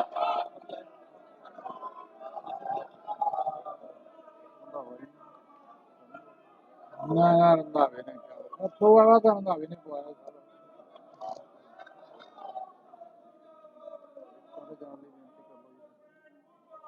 ਪੰਜਾਬ ਵਿਧਾਨ ਸਭਾ 'ਚ ਗਰਜੇ ਸੀਐਮ ਚੰਨੀ, ਅਕਾਲੀ ਦਲ ਦੀ ਲਗਾਈ ਕਲਾਸ। ਪੰਜਾਬ ਵਿਧਾਨ ਸਭਾ ਦੇ ਵਿਸ਼ੇਸ਼ ਸੈਸ਼ਨ ਦੌਰਾਨ ਦਾਦਾਗੀਰੀ ਅਤੇ ਕੀਤੇ तमाम ਵਾਅਦਿਆਂ ਖਿਲਾਫ ਵਿਧਾਨ ਸਭਾ ਦੇ ਬਾਹਰ ਅਕਾਲੀ ਨੇਤਾ ਵੱਲੋਂ ਰੋਸ ਜ਼ਾਹਿਰ ਕਰਦੇ ਹੋਏ ਨਾਅਰੇਬਾਜ਼ੀ ਕੀਤੀ ਗਈ। ਨਾਅਰੇਬਾਜ਼ੀ ਦੌਰਾਨ ਉਹਨਾਂ ਨੇ ਕਿਹਾ ਕਿ ਖੁਦਕੁਸ਼ੀ ਕਰ ਰਹੇ ਕਿਸਾਨਾਂ ਦੇ ਪਰਿਵਾਰਾਂ ਨਾਲ ਕੀਤੇ ਵਾਅਦੇ ਕਦੋਂ ਪੂਰੇ ਹੋਣਗੇ। ਨਾਲ ਹੀ ਉਹਨਾਂ ਨੇ ਕਿਹਾ ਕਿ ਬੇਰੁਜ਼ਗਾਰਾਂ ਨੂੰ ਰੋਜ਼ਗਾਰ ਕਦੋਂ ਮਿਲੇਗਾ। ਮੁੰਡੇ ਉਹ ਸਾਰੇ ਆਏ ਆ ਪਰਿਵਾਰ, ਸਾਰੇ ਤਾਂ ਨਹੀਂ, ਚਲੋ ਜਿਹੜੇ ਕੁਰਕੀ ਦੇ ਨੋਟਿਸ ਆ ਲੈ ਕੇ ਆਏ ਆ। ਅੱਜ ਦੀ ਚਿੱਠੀ ਆਈ ਹੈ ਜੀ, ਕਰਜ਼ਾ ਮਾਫੀ ਦਾ ਫਾਇਦਾ ਸੀ। ਕਰਜ਼ਾ ਵੱਧ ਗਿਆ 70,000 ਕਰੋੜ ਤੋਂ 1 ਲੱਖ ਕਰੋੜ। ਖੁਦਕੁਸ਼ੀ ਵੱਧ ਗਈ, ਕੁਰਕੀ ਦੇ ਨੋਟਿਸ ਹੋ ਗਏ। ਮਤਲਬ ਕਿਸਾਨਾਂ ਨੂੰ ਤਾਂ ਇਹਨਾਂ ਨੇ ਕੱਲਾ ਦਿਵਾਲੀਆ ਹੀ ਕੱਢਤਾ ਕਿ ਗਾਂ ਲੋਨ ਲੈਣ ਜੋਗੇ ਵੀ ਨਾ ਰਹੇ। ਇਹ ਹਾਲਾਤ ਕਾਂਗਰਸ ਨੇ ਬਣਾਤੇ। 5 ਸਾਲ ਦੀ ਜੇ ਮੈਂ ਇਹਨਾਂ ਦੀ ਕੋਈ ਪ੍ਰਾਪਤ ਦੱਸਾਂ ਤੇ ਕਿਸਾਨਾਂ ਨੂੰ ਬਲੈਕਲਿਸਟ, ਗਾਂ ਲੋਨ ਨਹੀਂ ਮਿਲਣਾ ਤੇ ਪਰਿਵਾਰਾਂ 'ਚ ਖੁਦਕੁਸ਼ੀ ਕੀ ਰੋਕੀ। ਖੁਦਕੁਸ਼ੀ ਦਾ ਦਰ ਤਾਂ ਪਹਿਲਾਂ ਨਾਲੋਂ ਵੀ ਵੱਧ ਗਿਆ। ਸਾਰੀ ਕਿਸਾਨ ਜਥੇਬੰਦੀਆਂ ਆ ਜਾਏਗੀ। ਸੀਐਮ ਸਾਹਿਬ ਧੜਾਧੜ ਫੈਸਲੇ ਕਰ ਰਹੇ ਨੇ, ਕਹਿੰਦੇ ਕੈਬਨਿਟ ਕੋਈ ਇੰਪਲੀਮੈਂਟ ਹੋ ਰਿਹਾ। ਜਿਹੜਾ ਕਨਾਲ ਬੈਠੇ ਜਿਹੜੇ ਨੇ ਉਹ ਕਹਿੰਦੇ ਖਜ਼ਾਨਾ ਖਾਲੀ। 4 ਸਾਲ 11 ਮਹੀਨੇ ਖਜ਼ਾਨਾ ਖਾਲੀ ਰਿਹਾ ਔਰ 3 ਲੱਖ ਕਰੋੜ ਦਾ ਕਰਜ਼ਾ ਪੰਜਾਬ ਦੇ। 50,000 ਦੇ ਫੈਸਲੇ ਕਰਦੇ, ਲਗਭਗ 20,000 ਦੇ 20,000 ਦੇਣਦਾਰੀ ਹੈ। ਤੇ ਤੁਹਾਨੂੰ ਵੀ ਪਤਾ ਕਿੰਨੂੰ ਪੂਰੀ ਮਜੀਠੀਆ ਸਾਹਿਬ ਐਸੀ ਸਕਾਲਰਸ਼ਿਪ ਦਿੱਤੀ। ਕੋਈ ਮੁੱਦਾ ਤੁਸੀਂ ਵੇਖੋ, ਅੱਜ ਕਹਿੰਦੇ ਕੱਚੇ ਮੁਲਾਜ਼ਮਾਂ ਨੂੰ ਪੱਕੇ ਕਰ ਦੇਣਾ। ਵਾਅਦਾ ਤਾਂ ਅਸੀਂ ਪਹਿਲੀ ਕੈਬਨਿਟ ਦਾ ਕਰ ਰਹੇ। ਇਹ ਸਿਰਫ ਇੱਕ ਡਰਾਮਾ। ਪੇ ਕਮਿਸ਼ਨ ਕਿਉਂ ਨਹੀਂ ਲਾਗੂ ਹੋਇਆ? 5,000 ਕਰੋੜ ਉਹਨਾਂ ਦੇ ਭੱਤੇ ਕਿਉਂ ਰੋਕ ਕੇ ਬਹਿ ਗਏ ਆ? ਕਿਉਂ ਨਹੀਂ ਦੇ ਰਹੇ ਉਹਨਾਂ ਦੇ ਡੀਏ? ਇਹ ਸਾਰੇ ਮੁੱਦਿਆਂ ਤੇ ਤੁਸੀਂ ਵੇਖੋ, ਚਾਹੇ ਕਾਂਗਰਸ ਦੀ ਸਰਕਾਰ ਹੈ, ਅਲੀ ਬਾਬਾ ਬਦਲਤਾ, ਮਗਰ ਬਾਕੀ ਤਾਂ ਚੱਲ ਕੇ ਉੱਥੇ ਬੈਠੇ, ਕੋਈ ਚੇਂਜ ਤਾਂ ਨਹੀਂ। ਇਹ 80 MLA ਹੈ, ਇੱਕ ਪਾਸੇ ਹੋਏ, ਬਾਕੀ ਤਾਂ ਇਕੱਠੇ ਆ। ਗੱਲ ਤਾਂ ਉਹੀ ਕਾਂਗਰਸ ਦੀ ਸਰਕਾਰ ਹੈ ਜਿਨ੍ਹਾਂ ਨੇ ਜਦੋਂ ਉਹ ਸਾਡੇ ਐਡੀਸ਼ਨਲ ਚੀਫ ਸੈਕਟਰੀ ਸਾਹਿਬ ਗੁਰਕਿਰਪਾ ਸ਼ੰਕਰ ਸਰੋਜ ਨੇ ਇਨਕੁਆਇਰੀ ਕਰਕੇ ਕਿਹਾ ਕਿ ਧਰਮਸੋਤ ਗਿਲਟੀ ਹੈ, ਯੂਨੀ ਐਕਸ਼ਨ ਵਾਇਨੋ ਪਰਚਾ। ਉਹ ਵੀ ਪਹਿਲੇ ਵੀ ਕਲੀਨ ਚਿੱਟ ਦਿੰਦੇ ਸੀ, ਹੁਣ ਵਾਲੇ ਵੀ ਕਲੀਨ ਚਿੱਟ ਦੇ ਰਹੇ। ਉਨਕੀ ਸੁਭਾਅ ਸੋਚ ਕੋਈ ਯਾਰ ਲੋਕਾਂ ਨੇ ਦੇਖੋ ਜੀ, ਰੂਲਿੰਗ ਪਾਰਟੀ ਦੇ ਹੱਕ ਜੇ ਹੈ ਉਹਨਾਂ ਦੀ ਗਿਣਤੀ ਵੱਧ ਹੈ, ਇਹਦਾ ਇਹ ਮਤਲਬ ਨਹੀਂ ਕਿ ਤੁਸੀਂ ਆਪੋਜੀਸ਼ਨ ਨੂੰ ਸਮਾਂ ਨਹੀਂ ਦਿਓ। ਜੇ ਸਾਰਥਕ ਬਹਿਸ ਕਰਾਉਣੀ ਹੈ ਫਿਰ ਸਾਨੂੰ ਕੋਈ ਟਾਈਮ ਨਹੀਂ। ਅੱਜ ਤੱਕ ਜਿਹੜੇ ਦੇਖੋ ਏਜੰਡੇ ਆਏ ਆ, ਕੱਲ ਦੇ ਜਿਹੜੀ ਲਿਸਟ ਪ੍ਰਿੰਟ ਹੋਈ ਹੈ ਉਹਦੇ 'ਚ ਨਾ ਬੀਪੀਏ ਦਾ ਜ਼ਿਕਰ, ਨਾ ਕਿਸਾਨੀ ਦਾ ਜ਼ਿਕਰ। ਲੁਕੋ ਕਿਉਂ ਰਹੇ ਹੋ? ਕਿਉਂਕਿ ਤੁਸੀਂ ਚਾਹੁੰਦੇ ਨਹੀਂ ਪਾਰਦਰਸ਼ੀ ਡਿਸਕਸ਼ਨ ਹੋਵੇ। ਤੁਹਾਨੂੰ ਪਤਾ ਕਿ ਸਾਨੂੰ ਵੀ ਮੌਕਾ ਮਿਲ ਜਾਂਦਾ ਰਾਤ ਦੀ ਤਿਆਰੀ ਦਾ। ਹੁਣ ਲੈ ਆਏ ਉਹ ਮੁੱਦੇ ਸਾਰੇ, ਕਿਉਂਕਿ ਜਾਨ ਬੁੱਝ ਕੇ ਲੁਕੋ ਕੇ ਰੱਖਣਾ, ਅੰਡਰ ਕਵਰ ਰੱਖਣਾ, ਨਹੀਂ ਤਾਂ ਫਸ ਜਾਾਂਗੇ। ਅੱਜ ਦੇ ਦਿਨ ਸਾਰੇ ਮੁੱਦਿਆਂ ਦੀ ਚਰਚਾ ਹੋ ਸਕਦੀ ਹੈ BSF ਦਾ। ਤੁਸੀਂ ਸਮਝਦੇ ਹੋ ਕਦੇ ਅੱਜ ਤੱਕ ਵੇਖਿਆ 50 ਸਾਲ ਦੇ ਸੈਸ਼ਨ ਦੇ ਇਤਿਹਾਸ 'ਚ ਜਿੰਨੀ ਅੱਜ ਬਹਿਸ ਰੱਖ ਲਈ ਹਰ ਮੁੱਦੇ ਤੇ ਕਦੇ ਇੱਕ ਦਿਨ 'ਚ ਹੋਈ ਹੈ? ਕਦੇ ਖੁੱਲ ਕੇ 117 ਨੂੰ ਟਾਈਮ ਮਿਲ ਸਕਦਾ? 117 ਨੂੰ ਤਾਂ ਇੱਕ ਮੁੱਦੇ ਤੇ ਟਾਈਮ ਦੇ ਦੇਣ ਤਾਂ ਸਾਰਾ ਦਿਨ ਲੱਗ ਜਾਊ। ਸਪੀਕਰ ਸਾਹਿਬ ਨਾਲ ਗੱਲ ਕਰੋਗੇ ਕਿ ਸਮਾਉਂਦਾ ਹੈ? ਸਪੀਕਰ ਸਾਹਿਬ ਨਾਲ ਗੱਲ ਤਾਂ ਬਹੁਤ ਕੀਤੀ ਹੈ। ਸਪੀਕਰ ਸਾਹਿਬ ਨੇ ਵੀ ਕਹਾ ਕਾਂਗਰਸ ਤੋਂ ਇਲੈਕਸ਼ਨ ਲੜਨੀ ਹੈ। ਸਪੀਕਰ ਸਾਹਿਬ ਦੇ ਵੀ ਆਪ ਮਜੀਠੀਆ ਸਾਹਿਬ ਕੱਲ ਤੁਸੀਂ ਵੇਖੋ ਵੱਡੀ ਗੱਲ, ਉਹ ਆਪ ਪਾਰਟੀ ਹੈ, ਸਾਡੀ ਗੱਲ ਸੱਚੀ ਹੋ ਗਈ ਕਿ ਕਾਂਗਰਸ ਦੀ ਬੀ ਟੀਮ ਹੈ। ਅੱਜ 8 MLA 22 ਕਾਂਗਰਸ 'ਚ ਚਲੇ ਗਏ, ਔਰ ਜਿਹੜੇ 12 ਰਹਿ ਗਏ ਉਹਨਾਂ 'ਚ ਵੀ ਚਰਚਾ ਕਿ ਇਹਨਾਂ 'ਚ ਵੀ 4-5 ਤਿਆਰ ਨੇ। ਤੇ ਦਿਲ ਤਾਂ ਹਲੇ ਸਭ ਦੇ ਉੱਥੇ, ਤੇ ਇਹਨਾਂ ਨੂੰ ਅੱਧਿਆ ਜਿਹੜੇ ਇਹਨਾਂ ਨੂੰ ਸੂਟ ਕਰਦੇ ਸੀ ਜਾਂ ਜਿਨ੍ਹਾਂ ਨੂੰ ਠੀਕ ਇਹਨਾਂ ਨੂੰ ਹਿਸਾਬ ਨਾਲ ਚੱਲਦੇ ਸੀ ਉਹ ਤਾਂ ਅੰਦਰ ਰੱਖ ਲਏ ਸੈਸ਼ਨ ਦੇ, ਉਹਨਾਂ ਅਸਤੀਫਾ ਪ੍ਰਵਾਨ ਨਹੀਂ। ਜਿਹੜਾ ਇਹਨਾਂ ਦੇ ਨਹੀਂ ਸੂਟ ਕਰਦਾ ਸੀ ਉਹਦਾ ਅਸਤੀਫਾ ਪ੍ਰਵਾਨ ਕਰ ਲਿਆ। ਮਤਲਬ ਮਜ਼ਾਕ ਕਨਸਟੀਟਿਊਸ਼ਨ ਦੀ ਤਾਂ ਧੱਜੀਆਂ ਉਡਾਈਆਂ ਗਈਆਂ। ਜਦ ਕੋਈ ਆਪਦੀ ਪੈਰੈਂਟ ਪਾਰਟੀ ਛੱਡਦਾ, ਸ਼ਡਿਊਲ 10 ਬੜਾ ਕਲੀਅਰਲੀ ਕਹਿੰਦਾ ਹੈ ਕਿ ਹੀ ਸੀਜ਼ਸ ਟੂ ਬੀ ਅ ਮੈਂਬਰ। ਲੋਕਾਂ ਦੀ ਭਾਵਨਾ ਦਾ ਵੀ ਖਿਲਵਾੜ ਹੋਇਆ, ਕਿਉਂਕਿ ਜਦ ਉਹਨੇ ਲੋਕਾਂ ਦੀ ਵੋਟ ਨਾਲ ਧੋਖਾਧੜੀ ਕਰਤੀ, ਉਹਨੂੰ ਰਿਜ਼ਾਈਨ ਉਹਦਾ ਐਕਸੈਪਟ ਕਰੋ, ਇਲੈਕਸ਼ਨ ਕਰਾਓ। 3 ਸਾਲ ਇਲੈਕਸ਼ਨ ਨਹੀਂ ਹੋਈ, ਬਹਿੰਦੇ ਇੱਧਰ ਹੈ। ਹੁਣ ਰੂਬੀ ਜੀ ਅੱਜ ਜਿਵੇਂ ਕੱਲ ਅਸਤੀਫਾ ਦੇ ਕੇ ਗਏ ਸਤਿਕਾਰਯੋਗ ਨੇ, ਹੁਣ ਬੈਠਣਗੇ ਕਿੱਥੇ? ਜਿੱਥੇ ਕੱਲ ਪ੍ਰੈਸ ਕਾਨਫਰੰਸ 'ਚ ਜਿਨ੍ਹਾਂ ਨਾਲ ਬੈਠੇ ਸੀ ਇੱਧਰ ਬੈਠਣਗੇ। ਤੇ ਫਿਰ ਇਹ ਸਾਰੀ ਕਾਂਗਰਸ ਹੀ ਹੋ ਗਈ। ਇਹਨਾਂ ਨੇ ਤਾਂ ਵਿਰੋਧ ਕਰਨਾ ਹੀ ਨਹੀਂ ਉਹਨਾਂ ਦਾ ਕਿਸੇ ਮੁੱਦੇ। ਖਹਿਰਾ ਸਾਹਿਬ ਵਾਵਾ ਪਹਿਲਾਂ ਬੋਲਦੇ ਰਹੇ ਨੇ ਪਰ ਉਹਨਾਂ ਦਾ ਅਸਤੀਫਾ ਮਨਜ਼ੂਰ ਹੋ ਗਿਆ, ਹਾਲਾਂਕਿ ਉਹ ਧਿਰ ਵੀ ਦੂਜੀ ਹੋ ਗਈ ਸੀ। ਇਹ ਖਹਿਰਾ ਸਾਹਿਬ ਦੀ ਮਜਬੂਰੀ ਦਾ ਅਸਤੀਫਾ ਪ੍ਰਵਾਨ ਹੋਣ ਦਾ ਕਾਰਨ ਤਾਂ ਉਹਨਾਂ ਦੀ ਜਿਹੜੀ ਇੰਟਰਨਲ ਪੋਲਿਟਿਕਸ ਹੈ ਨਾ ਕਾਂਗਰਸ ਦੀ, ਉਹ ਵੀ ਹੋ ਗਈ। ਰਾਣਾ ਗੁਰਜੀਤ ਜੀ ਮਿਨਿਸਟਰ ਬਣ ਗਏ ਤੇ ਫਿਰ ਉਹਨਾਂ ਦਾ ਪ੍ਰਵਾਨ ਕਰਤਾ ਕਿ ਕੱਢੋ ਇਹਨਾਂ ਦੀ ਅੰਦਰਲੀ ਖੇਡ ਆ। ਬਟ ਮੈਂ ਉਹ ਗੱਲ ਤੇ ਨਹੀਂ ਜਾ ਰਿਹਾ। ਮੈਂ ਕਹਿੰਦਾ ਕਿ ਉਹ ਮੈਰਿਟ ਫੈਸਲਾ ਹੋਵੇ। ਮੈਰਿਟ ਤੇ ਜਿਹਨੇ ਆਪ ਤੋਂ ਲੜ ਕੇ ਆਇਆ, ਜੇ ਅਸਤੀਫਾ ਦੇ ਕੇ ਤਾਂ ਅੰਦਰ ਹੱਕ ਹੀ ਨਹੀਂ ਉਹਦਾ। ਸਿੱਧੂ ਸਾਹਿਬ ਅੱਜ ਸਾਹਮਣੇ ਨਜ਼ਰ ਆਉਣਗੇ, ਪ੍ਰਧਾਨ ਵੀ ਨੇ ਤੇ ਵਿਧਾਇਕ ਵੀ ਨੇ। ਚਲੋ ਆਪ ਦੇ ਨਾਲ ਅੱਗੇ ਬਿਠਾ ਲੈਣ, ਪਤਾ ਨਹੀਂ ਪਿੱਛੇ ਜੇ ਬਿਠਾ ਦਿੰਦੇ ਆ ਕੰਮ ਨਾ ਕਰਨ। ਉਹ ਵਿਚਾਰੇ ਨੂੰ ਤਾਂ ਇਹਦਾ ਸ਼ੌਕ ਆ ਫੋਟੋ ਟੁੱਟੀ ਜਾਵੇ, ਅੱਜ ਕੱਪ ਤੇ 2-4 ਉੱਤੇ ਹੋ ਜਾਣ ਤੇ ਹਰ ਗੱਲ ਤੇ ਭਾਈ ਇਹਦੇ ਕਰਕੇ ਆ ਤੇ ਇੱਧਰ ਤੋਂ ਰਾਜੀ ਇਹ ਸਮਝਦੇ ਨਹੀਂ। ਤੁਹਾਡੇ ਨਾਲ ਬਹੁਤ ਪਿਆਰ ਆ, ਟਾਈ ਨਾ ਪੈ ਜੇ। ਆ ਤੇਰੇ ਨਾਲ ਵੀ ਆ ਭਰਾ, ਮੇਰੇ ਨਾਲ ਵੀ ਪਿਆਰ ਕਿਉਂ ਮਾੜੀ ਗੱਲ? ਮਜੀਠੀਆ ਸਾਹਿਬ ਇੱਕ ਨਾਲ ਹੋਣਾ ਚਾਹੀਦਾ। ਮਜੀਠੀਆ ਸਾਹਿਬ ਕਹਿੰਦੇ ਕਿ ਸਾਨੂੰ ਲੀਡਰਸ਼ਿਪ ਦੀ ਸੀਟ ਨਹੀਂ ਚਾਹੀਦੀ, ਪਰ ਕਦੋਂ ਪੂਰੇ ਹੋਣਗੇ ਲੋਕਾਂ ਨਾਲ ਕੀਤੇ ਵਾਅਦੇ? ਅਮਨ ਅਰੋੜਾ। ਆਮ ਆਦਮੀ ਪਾਰਟੀ ਦੇ ਅਮਨ ਅਰੋੜਾ ਨੇ ਵਿਧਾਨ ਸਭਾ ਤੋਂ ਲਾਈਵ ਹੁੰਦੇ ਕਿਹਾ ਕਿ ਲੀਡਰਸ਼ਿਪ ਦੀ ਸੀਟ ਦੀ ਸਾਨੂੰ ਲੋੜ ਨਹੀਂ ਹੈ, ਪਰੰਤੂ ਪੰਜਾਬ ਦੇ ਮਸਲੇ ਅਤੇ ਲੋਕਾਂ ਦੇ ਮੁੱਦੇ ਹੱਲ ਕਰਵਾਏ ਜਾਣ। ਸਾਡਾ ਮੇਨ ਮਸਲਾ ਇਹੀ ਹੀ ਹੈ। मैं ਤੁਹਾਨੂੰ ਵੀ ਪੜ੍ਹ ਕੇ ਸੁਣਾ ਦਿੰਦਾ। Further asked home minister Amit Shah to seal the international border with Punjab to curb trafficking of drugs and weapons. I hope the home minister will take strict action on these matters immediately. 5 ਤਰੀਕ ਨੂੰ ਬੇਨਤੀ ਕਰਕੇ ਆਏ ਨੇ ਤੇ 11 ਤਰੀਕ ਨੂੰ ਉਹਨਾਂ ਨੇ ਐਕਸ਼ਨ ਕਰਤਾ। 11 ਤਰੀਕ ਨੂੰ ਪੰਜਾਬ ਦੇ 50 ਕਿਲੋਮੀਟਰ ਦੇ ਉੱਪਰ ਕਬਜ਼ਾ ਜਿਹੜਾ ਉਹ ਕਰ ਦਿੱਤਾ। ਹੋਰ ਬਾਕੀ ਗੱਲਾਂ ਤਾਂ ਛੱਡੋ, ਹਾਊਸ ਦੇ ਵਿੱਚ ਵਿਧਾਨ ਸਭਾ ਦੇ ਵਿੱਚ ਮੈਂ ਕਿਸੇ ਮੁੱਖ ਮੰਤਰੀ ਝੂਠ ਬੋਲਦੇ ਪਹਿਲੀ ਵਾਰੀ ਦੇਖਿਆ। ਇਹ ਕੋਈ ਤਰੀਕਾ ਥੋੜਾ ਹੀ ਹੈ। ਯਾਨੀ ਸਾਫ਼ ਹੀ ਮੁੱਕਰ ਗਏ ਕਿ ਮੈਂ ਟਵੀਟ ਨਹੀਂ। ਮੈਂ ਕਹਿੰਦਾ ਜੀ ਸਾਫ਼ ਹੀ ਮੁੱਕਰ ਗਏ। ਜਦੋਂ ਮੈਂ ਕੱਢ ਕੇ ਸੁਣਾਤਾ ਤੇ ਮੁੜ ਕੇ ਬੋਲਤੀ ਬੰਦ ਸਾਰੀ ਸਰਕਾਰ ਦੀ। ਇਹ ਥੋੜਾ ਹੁੰਦਾ। ਤੁਸੀਂ ਕਹੋ ਯਾਨੀ ਅਮਨ ਜੀ ਸਪਸ਼ਟ ਕਹੀਏ ਕਿ ਕੰਸੈਂਟ ਸਰਕਾਰ ਦੀ ਕਿ ਤੁਸੀਂ ਦਾਇਰਾ ਬਣਾ ਲਓ। ਕੰਸੈਂਟ ਸੀ, ਮਿਲੀ ਭੁਗਤ ਸੀ, ਇਹਨਾਂ ਦੀ ਸਿਫਾਰਿਸ਼ ਦੇ ਉੱਪਰ ਇਹ 50 ਕਿਲੋਮੀਟਰ ਦਾ ਦਾਇਰਾ ਹੋਇਆ। ਤੇ ਫਿਰ ਅੱਜ ਇਸ ਮਤੇ ਦਾ ਕੀ ਫਾਇਦਾ ਜਿਹੜਾ ਅੱਜ ਨਿੰਦਿਆ ਪ੍ਰਸਤਾਵ ਸੈਸ਼ਨ ਦੇ ਵਿੱਚ ਆਇਆ? ਇਹੀ ਤਾਂ ਮੈਂ ਕਹਿ ਰਿਹਾ। ਮਤਾ 11 ਤਰੀਕ ਨੂੰ ਆਇਆ ਨੋਟੀਫਿਕੇਸ਼ਨ, 26 ਨੂੰ ਮੀਟਿੰਗ ਬੁਲਾਉਂਦੇ ਨਾਲ ਪਾਰਟੀ। ਅੱਜ 1 ਮਹੀਨਾ ਹੋ ਗਿਆ, ਮਹਿਜ਼ 20 ਦਿਨ ਇਹਨਾਂ ਕੋਲ ਰਹਿ ਗਏ ਤੇ ਜੇ ਇੱਥੋਂ ਮਤਾ ਪਾ ਵੀ ਦੇਣਗੇ ਉਹ ਗਵਰਨਰ ਤੋਂ ਪ੍ਰੂਫ ਹੋ ਕੇ ਆ ਜਾਊਗਾ।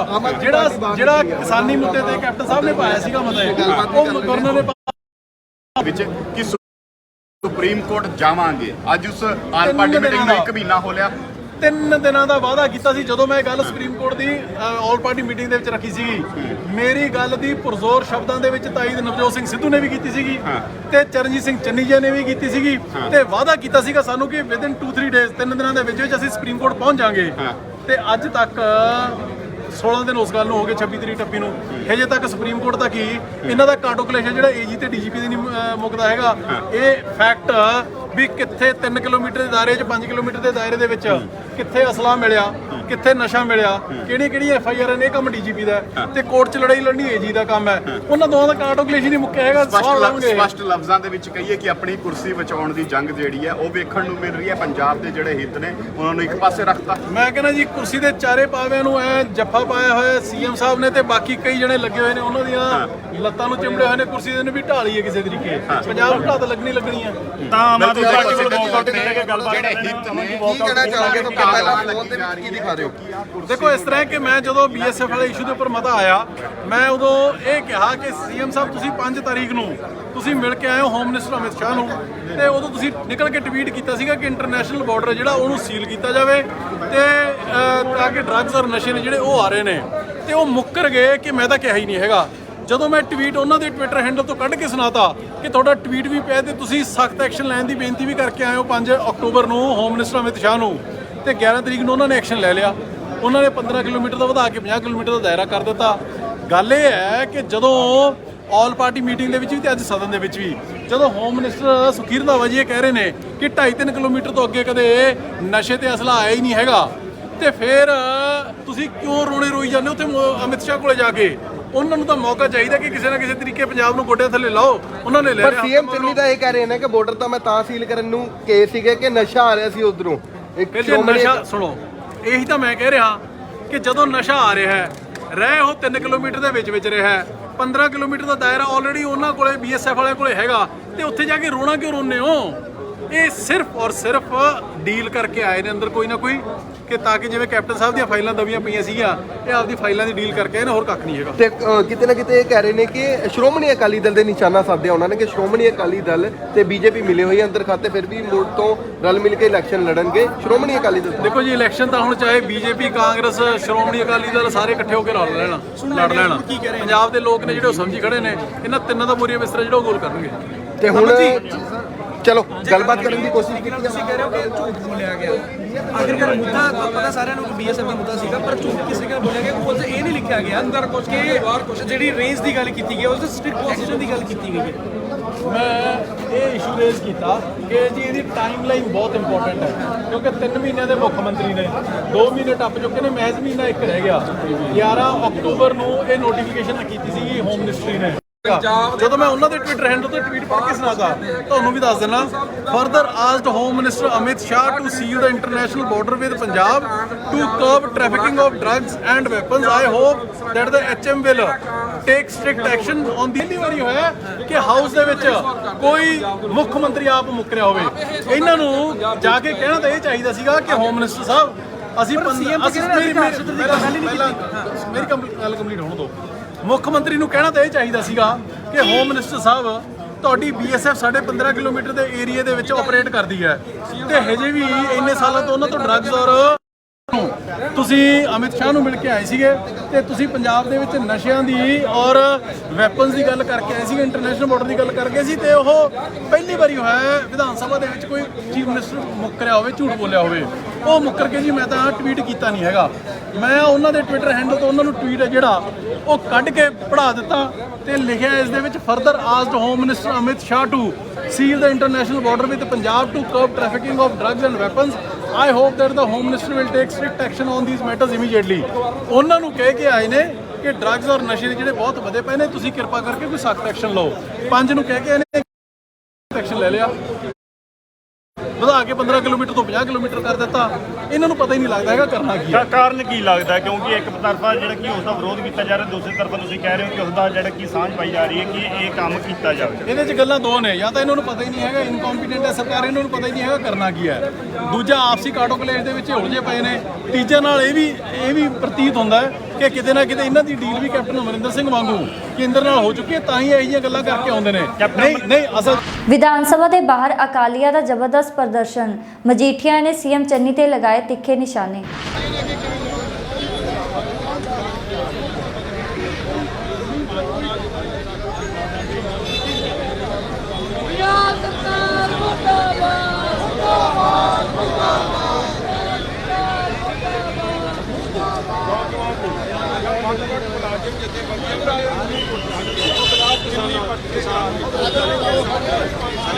ਭਾਈ ਜੀ ਇੱਧਰ ਆ ਜਾਓ ਜੀ।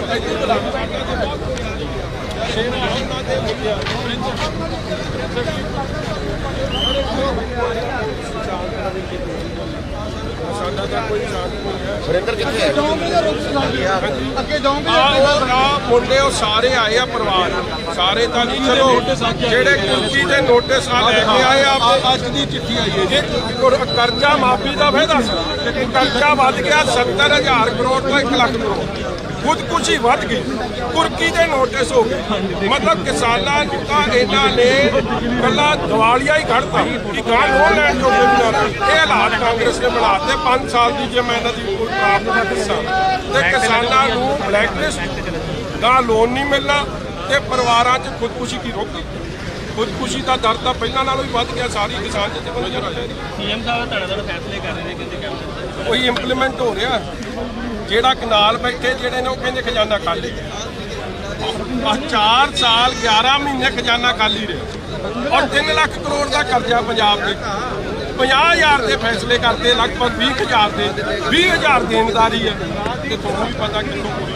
ਮਜੀਠੀਆ ਸਾਹਿਬ ਐਸੀ ਸਕਾਲਰਸ਼ਿਪ ਦਿੱਤੀ, ਕੋਈ ਮੁੱਦਾ ਤੁਸੀਂ ਵੇਖੋ। ਅੱਜ ਕਹਿੰਦੇ ਕੱਚੇ ਮੁਲਾਜ਼ਮਾਂ ਨੂੰ ਪੱਕੇ ਕਰ ਦੇਣ, ਵਾਅਦਾ ਤਾਂ ਅਸੀਂ ਪਹਿਲੀ ਕੈਬਨਿਟ ਦਾ।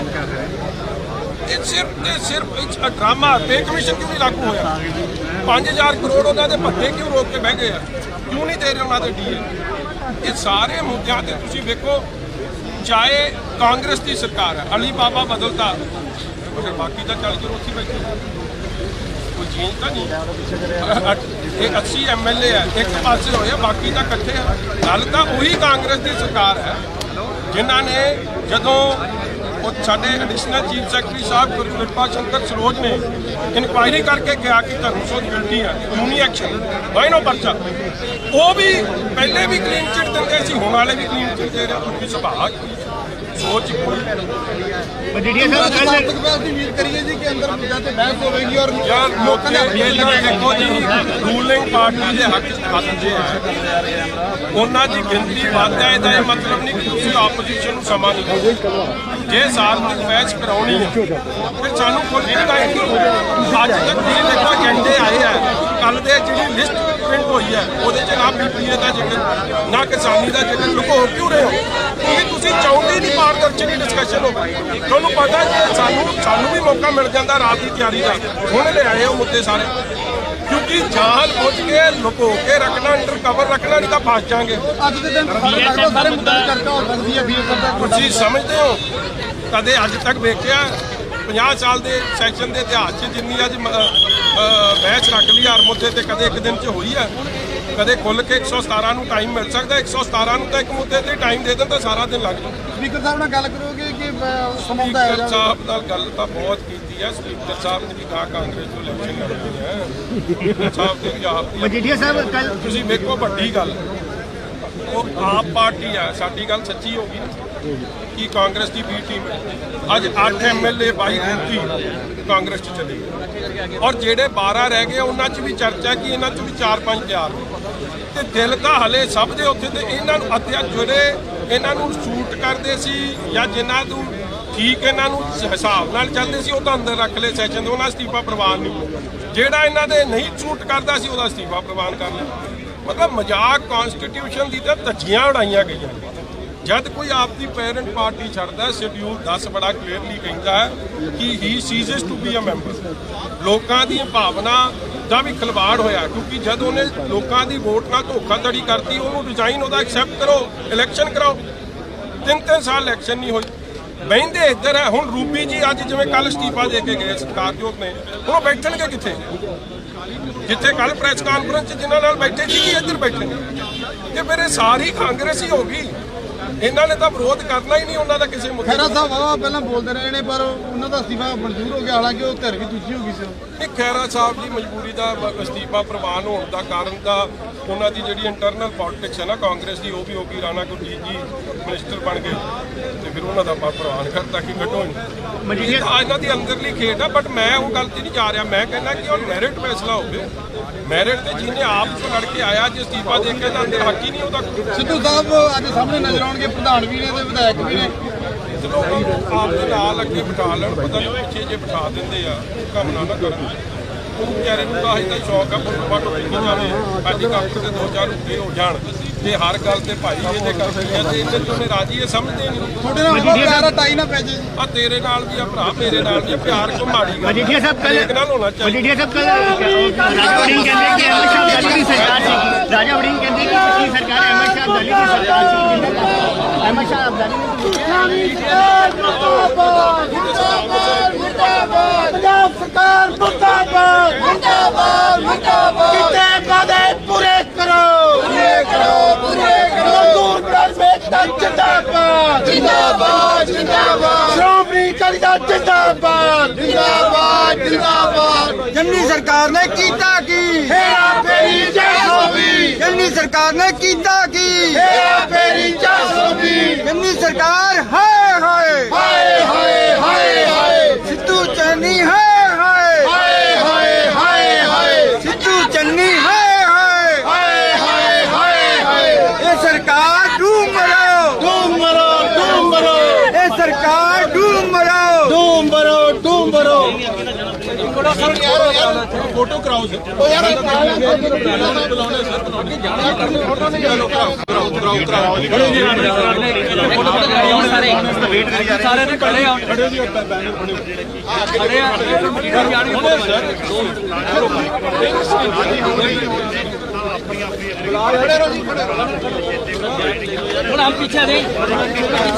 ਫਿਰੋਜ਼ਪੁਰ 'ਚ ਅਕਾਲੀ ਆਗੂ ਨੋਨੀ ਮਾਨ ਤੇ ਹੋਈ ਫਾਇਰਿੰਗ, ਗੱਡੀ ਵੀ ਭੰਨੀ ਗਈ। ਫਿਰੋਜ਼ਪੁਰ ਤੋਂ ਵੱਡੀ ਖਬਰ ਸਾਹਮਣੇ ਆਈ ਹੈ, ਜਿੱਥੇ ਅਕਾਲੀ ਆਗੂ ਵਰਦੇਵ ਸਿੰਘ ਨੋਨੀ ਮਾਨ ਤੇ ਜਾਨਲੇਵਾ ਹਮਲਾ ਕੀਤਾ ਗਿਆ ਹੈ। ਵਰਦੇਵ ਸਿੰਘ ਨੋਨੀ ਮਾਨ ਜੋ ਕਿ ਗੁਰੂ ਹਰਸਹਾਏ ਤੋਂ ਸ਼੍ਰੋਮਣੀ ਅਕਾਲੀ ਦਲ ਦੇ ਉਮੀਦਵਾਰ ਵੀ ਹਨ ਤੇ ਅਚਾਨਕ ਗੋਲੀਆਂ ਚਲਾਈਆਂ ਗਈਆਂ ਹਨ, ਜਿਸ ਵਿੱਚ ਉਹ ਵਾਲ-ਵਾਲ ਬਚੇ ਹਨ। ਨੋਨੀ ਮਾਨ ਨੇ ਕਿਸਾਨਾਂ ਤੇ ਇਸ ਹਮਲੇ ਦੇ ਦੋਸ਼ ਲਾਏ ਹਨ। ਉਹਨਾਂ ਦਾ ਕਹਿਣਾ ਹੈ ਕਿ ਕਿਸਾਨ ਆਗੂ ਹਰਨੇਕ ਸਿੰਘ ਮਹਿਮਾ ਵੱਲੋਂ ਇਹ ਹਮਲਾ ਕੀਤਾ ਗਿਆ ਹੈ। ਉਹਨਾਂ ਦਾ ਫਾਰਚੂਨਰ ਗੱਡੀ ਜਿਸ ਵਿੱਚ ਉਹ ਸਵਾਰ ਸਨ ਨੂੰ ਬੁਰੀ ਤਰ੍ਹਾਂ ਭੰਨ ਦਿੱਤਾ ਗਿਆ। ਇਸ ਬਾਰੇ ਦੱਸਦਿਆਂ ਅਕਾਲੀ ਆਗੂ ਨੇ ਦੱਸਿਆ ਹੈ ਕਿ ਅੱਜ ਫਿਰੋਜ਼ਪੁਰ ਵਿੱਚ ਬੀਬਾ ਹਰਸਿਮਰਤ ਕੌਰ ਬਾਦਲ ਦੇ ਫਿਰੋਜ਼ਪੁਰ ਵਿੱਚ ਚੁਣਾਵੀ ਦੌਰਾ ਸੀ, ਜਿਸ ਸੰਬੰਧੀ ਸਮਾਗਮ ਚੱਲ ਰਿਹਾ ਸੀ। ਉਹ ਵੀ ਉੱਥੇ ਪਹੁੰਚੇ ਹੋਏ ਸਨ। ਸਮਾਗਮ ਖਤਮ ਹੋਣ ਪਿੱਛੋਂ ਬੀਬਾ ਬਾਦਲ ਦਾ ਕਾਫਲਾ ਅੱਗੇ ਚਲਾ ਗਿਆ ਤੇ ਉਹਨਾਂ ਦੀ ਗੱਡੀ ਪਿੱਛੇ ਇਕੱਲੀ ਰਹਿ ਗਈ। ਉਹਨਾਂ ਦੀ ਇਕੱਲੀ ਗੱਡੀ ਵੇਖ ਕਿਸਾਨ ਆਗੂ ਹਰਨੇਕ ਸਿੰਘ ਮਹਿਮਾ ਨੇ ਆਪਣੇ ਸਾਥੀਆਂ ਨਾਲ ਉਹਨਾਂ ਤੇ ਫਾਇਰਿੰਗ ਕਰ ਦਿੱਤੀ। ਜਵਾਬ ਵਿੱਚ ਉਹਨਾਂ ਨੇ ਸਿਕਿਉਰਿਟੀ ਗਾਰਡ ਨੇ ਵੀ ਇੱਕ ਗੋਲੀ ਚਲਾਈ। ਉਹਨਾਂ ਦੀ ਬੜੀ ਮੁਸ਼ਕਲ ਨਾਲ ਇਸ ਹਮਲੇ ਵਿੱਚ ਜਾਨ ਬਚੀ। ਇਹ ਹਮਲਾ ਕਿਉਂ ਕੀਤਾ ਗਿਆ, ਇਸ ਬਾਰੇ ਉਹਨਾਂ ਦਾ ਕੀ ਕਹਿਣਾ ਹੈ, ਇਹ ਤਾਂ ਹੁਣ ਉਹ ਲੋਕ ਹੀ ਦੱਸ ਸਕਦੇ ਹਨ। ਵਾਹਿਗੁਰੂ ਜੀ ਖਾਲਸਾ ਵਾਹਿਗੁਰੂ ਜੀ ਕੀ ਫਤਿਹ। ਮੈਂ ਜਸਵਿੰਦਰ ਸਿੰਘ ਵਿਰਕ ਬੀਕੇ ਸਿੱਧੂਪੁਰ ਵੱਲੋਂ ਵੀਰ ਜੀ ਮੈਂ ਇੱਕ ਬੇਨਤੀ ਕਰਨਾ ਚਾਹੁੰਦਾ ਸਾਰੇ ਮੇਰੇ ਭੈਣ ਭਰਾਵਾਂ ਨੂੰ ਵੀ ਜਿਹੜੀ ਅੱਜ ਘਟਨਾ ਹੋਈ ਫਿਰੋਜ਼ਪੁਰ ਦੇ ਵਿੱਚ, ਮੈਂ ਸਾਰੇ ਜਥੇਬੰਦੀਆਂ ਨੂੰ ਹੱਥ ਜੋੜ ਕੇ ਬੇਨਤੀ ਕਰਨਾ ਵਾ ਵੀਰੋ, ਸਾਰੇ ਕਿਸਾਨ ਨੇ, ਜੇ ਕੋਈ ਐਮਐਲਏ ਬਣਿਆ ਹੈ ਜਾਂ ਕੋਈ ਮੰਤਰੀ ਬਣਦਾ ਉਹ ਵੀ ਕਿਸਾਨ ਹੈ। ਚਲੋ ਜੇ ਉਹਨਾਂ ਪਹਿਲੋਂ ਗਲਤੀਆਂ ਕੀਤੀਆਂ ਨੇ, ਆਪਾਂ ਵੋਟਾਂ ਪਾ ਕੇ ਉਹਨਾਂ ਨੂੰ ਬਣਾਇਆ ਹੈ, ਤੇ ਜੇ ਵੀਰੋ ਹੁਣ ਤੇ ਟਾਈਮ ਵੀ ਥੋੜਾ ਰਹਿ ਗਿਆ, ਤੁਸੀਂ ਉਹਨਾਂ ਨੂੰ ਸਵਾਲ ਪੁੱਛੋ, ਸ਼ਾਂਤੀ ਨਾਲ ਪੁੱਛੋ ਵੀਰੋ, ਜੇ ਆਪਾਂ ਗੱਡੀਆਂ ਤੋੜਾਂਗੇ ਭੰਨਾਂਗੇ ਉਹ ਆਪਣੇ ਗੱਲ ਪੈਣਗੇ, ਕੰਮ ਗਲਤ ਹੈ। ਕਿਉਂ ਉਹਦੇ ਗੁੰਡਾਗਰਦੀ ਦੇ ਵਿੱਚ ਆ ਜਾਂਦਾ ਹੈ। ਜੇ ਕੋਈ ਨੋਨੀ ਮਾਨ ਹੈ ਚਾਹੇ ਕੋਈ ਬਾਦਲ ਹੈ, ਇਹ ਸਾਰੇ ਆਪਾਂ ਹੀ ਬਣਾਏ ਨੇ, ਕੋਈ ਆਪਾਂ ਵੋਟਾਂ ਪਾ ਕੇ ਬਣਾਏ ਨੇ, ਕੋਈ ਆਪਾਂ ਸਹਿਮਤੀ ਨਾਲ ਬਣਾਏ ਨੇ, ਕੋਈ ਉਹ ਧੱਕੇ ਨਾਲ ਨਹੀਂ ਬਣੇ। ਜੇ ਕੋਈ ਇਹ ਅੱਜ ਜਿਹੜੀਆਂ ਗੱਡੀਆਂ ਤੋੜੀਆਂ ਗਈਆਂ ਬਹੁਤ ਗਲਤ ਕੰਮ ਹੋਇਆ, ਮਾੜਾ ਹੋਇਆ, ਇਹ ਕੰਮ ਨਹੀਂ ਹੋਣਾ ਚਾਹੀਦਾ ਵੀਰੋ। ਮੈਂ ਤੇ ਸਾਰੇ ਜਥੇਬੰਦੀਆਂ ਨੂੰ ਹੱਥ ਜੋੜਨਾ ਵੀ ਭਰਾਓ ਸ਼ਾਂਤੀ ਦੇ ਨਾਲ ਖਿਲਾਰ ਕੇ ਜੇ ਕਿਸੇ ਨੂੰ ਸਵਾਲ ਪੁੱਛਣਾ ਜੇ ਤੇ ਪੁੱਛੋ। ਜੇ ਕੋਈ ਐਮਐਲਏ ਆ, ਅਕਸਰ ਉਹਦੀਆਂ ਵੀ ਰਿਸ਼ਤੇਦਾਰੀਆਂ ਨੇ, ਉਹਦੇ ਵੀ ਸੱਜਣ ਨੇ, ਉਹ ਵੀ ਵਿਆਹ ਢੰਗ ਵੀ ਆ ਸਕਦਾ ਹੈ, ਕਿਤੇ ਮਰਗ ਹੁੰਦੀ ਉੱਥੇ ਵੀ ਜਾਣਾ ਪੈਂਦਾ, ਕਿਤੇ ਭੋਗ ਹੁੰਦਾ ਉੱਥੇ ਵੀ ਜਾਣਾ ਪੈਂਦਾ, ਤੇ ਹੁਣ ਨੂੰ ਵੀ ਜਾਣਾ ਪੈਂਦਾ। ਇਸ ਤਰ੍ਹਾਂ ਨਾ ਕੰਮ ਕਰੋ, ਇਹ ਤੁਹਾਡੇ ਵਾਸਤੇ ਬੜਾ ਗਲਤ ਕੰਮ ਹੈ। ਜਿਹੜੀਆਂ ਤੁਸੀਂ ਅੱਜ ਗੱਡੀਆਂ ਤੋੜੀਆਂ ਨੇ, ਇਹ ਤੁਸੀਂ ਕੋਈ ਚੰਗਾ ਕੰਮ ਨਹੀਂ ਕੀਤਾ। ਇਹ ਜਥੇਬੰਦੀ ਨੂੰ ਤੁਸੀਂ ਥੱਲੇ ਲੈ ਕੇ ਜਾਓਗੇ ਤੇ ਤੁਸੀਂ ਵੀਰੋ ਇਹੋ ਜਿਹਾ ਕੰਮ ਨਾ ਕਰੋ, ਕਿਉਂ ਆਪਾਂ ਨੂੰ ਦਿੱਲੀ ਵੱਲੋਂ ਇਹ ਆਰਡਰ ਨਹੀਂਗਾ, ਕੋਈ ਆਪਣਾ ਪੰਜਾਬ ਪ੍ਰਧਾਨ ਜਾਂ ਕੋਈ ਹਾਈ ਕਮਾਂਡ ਜਾਂ ਕੋਈ ਸੂਬਾ ਪ੍ਰਧਾਨ ਆਪਣਾ ਇਹ ਨਹੀਂ ਕਹਿੰਦਾ ਵੀ ਕਿਸੇ ਮੰਤਰੀ ਕੋ ਪਿੰਡ ਚ ਆਉਂਦਾ ਤੇ ਉਹਦੀਆਂ ਫੜ ਕੇ ਗੱਡੀਆਂ ਤੋੜ ਦਿਓ ਜਾਂ ਗੱਡੀਆਂ ਨੂੰ ਅੱਗ ਲਾ ਦਿਓ। ਇਹ ਨਹੀਂ ਕੰਮ ਹੋਣਾ ਚਾਹੀਦਾ। ਤੁਸੀਂ ਵੀਰੋ ਉਹਨਾਂ ਚੀਜ਼ਾਂ ਦੇ ਸੋਚੋ, ਜਿਹੜਾ ਆਪਣੇ ਸਿਲੰਡਰ ਕਿੱਥੇ ਵੱਧ ਗਏ ਨੇ, ਮਹਿੰਗਾਈ ਕਿੱਥੇ ਵੱਧ ਗਈ। ਕਦੀ ਮੇਰੇ ਵੀਰ ਨੇ ਇਹਨਾਂ ਜਿੰਨਾ ਗੱਡੀਆਂ ਤੋੜੀਆਂ, ਕਦੀ ਕੋਈ ਮੁੱਦਾ ਚੁੱਕਿਆ, ਕੋਈ ਗਰੀਬ ਬਾਰੇ ਸੋਚਿਆ ਕਿਸੇ ਨੇ ਵੀ ਗਰੀਬ 400 ਰੁਪਇਆ ਦਿਹਾੜੀ ਲੈਂਦਾ ਤੇ ਉਹ ਬੱਚਿਆਂ ਦੀ ਫੀਸ ਕਿੱਥੋਂ ਤਾਰਦਾ ਹੋਊ, ਉਹ ਵਿਆਹ ਸ਼ਾਦੀ ਕਿੱਥੋਂ ਕਰਦਾ ਹੋਊ, ਉਹ ਘਰ ਕਿੱਥੋਂ ਬਣਾਉਂਦਾ ਹੋਊ। ਯਾਰ ਇੰਨੀ ਮਹਿੰਗਾਈ ਹੋ ਗਈ, ਕਦੀ ਕਿਸੇ ਮਹਿੰਗਾਈ ਤੇ ਕੋਈ ਬੋਲਿਆ? ਇੱਕੋ ਹੀ ਗੱਲ ਬੜੀ ਹੋਈ ਹੈ, ਜੇ ਕਿਤੇ ਐਮਐਲਏ ਮਿਲ ਜਾਂਦਾ ਉਹਨੂੰ ਫੜ ਲਓ ਯਾਰ। ਉਹ ਐਮਐਲਏ ਨੂੰ ਫੜ ਕੇ ਆਪਾਂ ਕੀ ਕਰਾਂਗੇ? ਆਪਾਂ ਦਿੱਲੀ ਦੇ ਵਿੱਚ ਆਪਾਂ ਸਾਰੇ ਭੈਣ ਭਰਾ ਨੂੰ ਆਖੀਏ, ਪਿੰਡ ਭੈਣਾਂ ਨੂੰ ਵੀ ਤੇ ਭਰਾਵਾਂ ਨੂੰ ਵੀ ਦਿੱਲੀ ਜਾਣ ਬਰੇ ਆਪਣਾ ਇਹੋ ਹੀ ਮੁੱਦਾ ਹੈ ਵੀ ਆਪਾਂ ਦਿੱਲੀ ਵੱਧ ਤੋਂ ਵੱਧ ਲੈ ਕੇ ਜਾਣੇ ਆ ਭੈਣ ਭਰਾ। ਆਪਾਂ ਇਹ ਨਹੀਂਗਾ ਜੇ ਕੋਈ ਐਮਐਲਏ ਆ ਜਾਂਦਾ ਉਹਦੇ ਨਾਲ ਲੜਨ ਲੱਗ ਪੈਨੇ। ਨਹੀਂ ਵੀਰੋ, ਆਪਾਂ ਇਹ ਕੰਮ ਨਹੀਂ ਕਰਨਾ, ਇਹ ਕੰਮ ਗਲਤ ਹੈ। ਜਿਹੜਾ ਕਿਸੇ ਨਾਲ ਲੜਨਾ ਝਗੜਨਾ ਨਹੀਂ। ਮੈਂ ਤੇ ਇਹੋ ਜਾਣਾ, ਸ਼ਾਂਤੀ ਦੇ ਨਾਲ ਪੁੱਛੋ ਸਵਾਲ, ਖਿਲਾਰੋ, ਤੁਹਾਡਾ ਹੱਕ ਬਣਦਾ ਹੈ। ਜੇ ਕੋਈ ਆਉਂਦਾ, ਹਾਂ ਜੇ ਕੋਈ ਵੋਟਾਂ ਮੰਗਣ ਆਉਂਦਾ ਫਿਰ ਤੁਸੀਂ ਉਹਨੂੰ। ਮੁੱਖ ਮੰਤਰੀ ਚੰਨੀ ਵੱਲੋਂ ਆਪ ਵਿਧਾਇਕ ਰੁਪਿੰਦਰ ਰੂਬੀ ਦਾ ਕਾਂਗਰਸ ਵਿੱਚ ਸ਼ਾਮਿਲ ਹੋਣ ਤੇ ਸਵਾਗਤ। ਤੇ ਜਿਹੜੇ ਐਮਐਲਏ ਨੇ ਉਹ ਅੱਜ ਕਾਂਗਰਸ ਦੇ ਵਿੱਚ ਸ਼ਾਮਿਲ ਹੋਣ ਜਾ ਰਹੇ ਆ, ਸਾਡੀ ਪਾਰਟੀ ਦੀ ਸੈਕੂਲਰ ਸੋਚ ਨਾਲ ਜੁੜਨ ਜਾ ਰਹੇ ਆ। ਅਸੀਂ ਉਹਨਾਂ ਨੂੰ ਤਹਿ ਦਿਲੋਂ ਵੈਲਕਮ ਕਰਦੇ ਹਾਂ ਔਰ ਇਹ ਵਿਸ਼ਵਾਸ ਦਿੰਦੇ ਹਾਂ ਕਿ ਜਿਸ ਤਰ੍ਹਾਂ ਇੱਕ ਪਰਿਵਾਰ ਦੇ ਮੈਂਬਰ ਨੂੰ सम्मान और इज्जत दी जाती है, ਅਸੀਂ ਇਹਨਾਂ ਨੂੰ ਪੂਰੇ सम्मान ਦੇ ਨਾਲ ਆਪਣੀ ਪਾਰਟੀ ਦੇ ਵਿੱਚ ਪਰਿਵਾਰਕ ਮੈਂਬਰ ਬਣਾ ਕੇ ਰੱਖਾਂਗੇ। Thank you.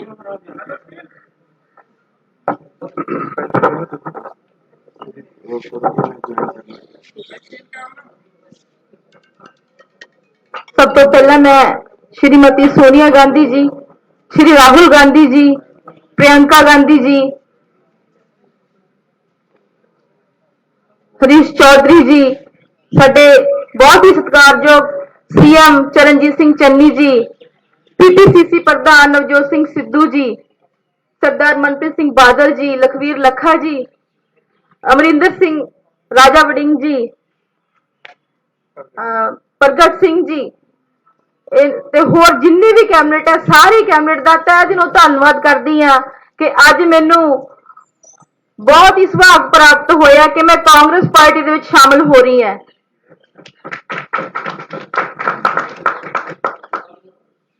सो मैं माफी भी मांगदी हां सारे मीडिया कर्मियों तो, क्योंकि बहुत फोन कॉल्स आ रही सी। मैं कुछ दे अटेंड कर पाई, कुछ नहीं। थोड़े भी लोगों के भी बहुत फोन कॉल आ रहे सीगे। सबका यही सवाल होना है कि रूबी ने आप आदमी पार्टी क्यों छड्डी ते कांग्रेस क्यों छड्डी। सो मैं थोड़ा जिहड़ा सवाल है कांग्रेस क्यों ज्वाइन की, थोड़ा जिहड़ा सवाल है मैं उसका पहला ही जवाब दे दिनी है। मैं बिल्कुल आम घर की लड़की है, पीएचडी कर रही है, नेट क्वालीफाइड है ते सोशल वर्कर भी है ते एक सोच नूं लेके आई सी कि पंजाब दा कुछ असी अच्छा करिए, कुछ बेहतर करिए। ते मैनूं लग्गिया सीगा केजरीवाल जी नूं देख के, आम आदमी पार्टी दी नीतियां नूं देख के कि वो वाकई आम आदमी लई बहुत अच्छा काम करनगे। ते पर पता तो उदों लगदा ना जो तुसी पार्टी दे विच एंटर करदे हो, जो सिस्टम दे विच एंटर करदे हो, जो आपां प्रैक्टिकली हुन्ने आ। ते पर एंटर करन ते पता चलिया कि इन्हां दी कहनी ते करनी दे विच जमीन आसमान दा फर्क है। समय समय ते इहो जिहे डिसीजन जिन्हां नाल के पार्टी हमेशा नीचे नूं ही आउंदी गई है। सो जिहड़े साडे वर्गे दिलों पार्टी नाल जुड़े सी, साडा भी बहुत मन खराब हुंदा कि इह हो की रिहा।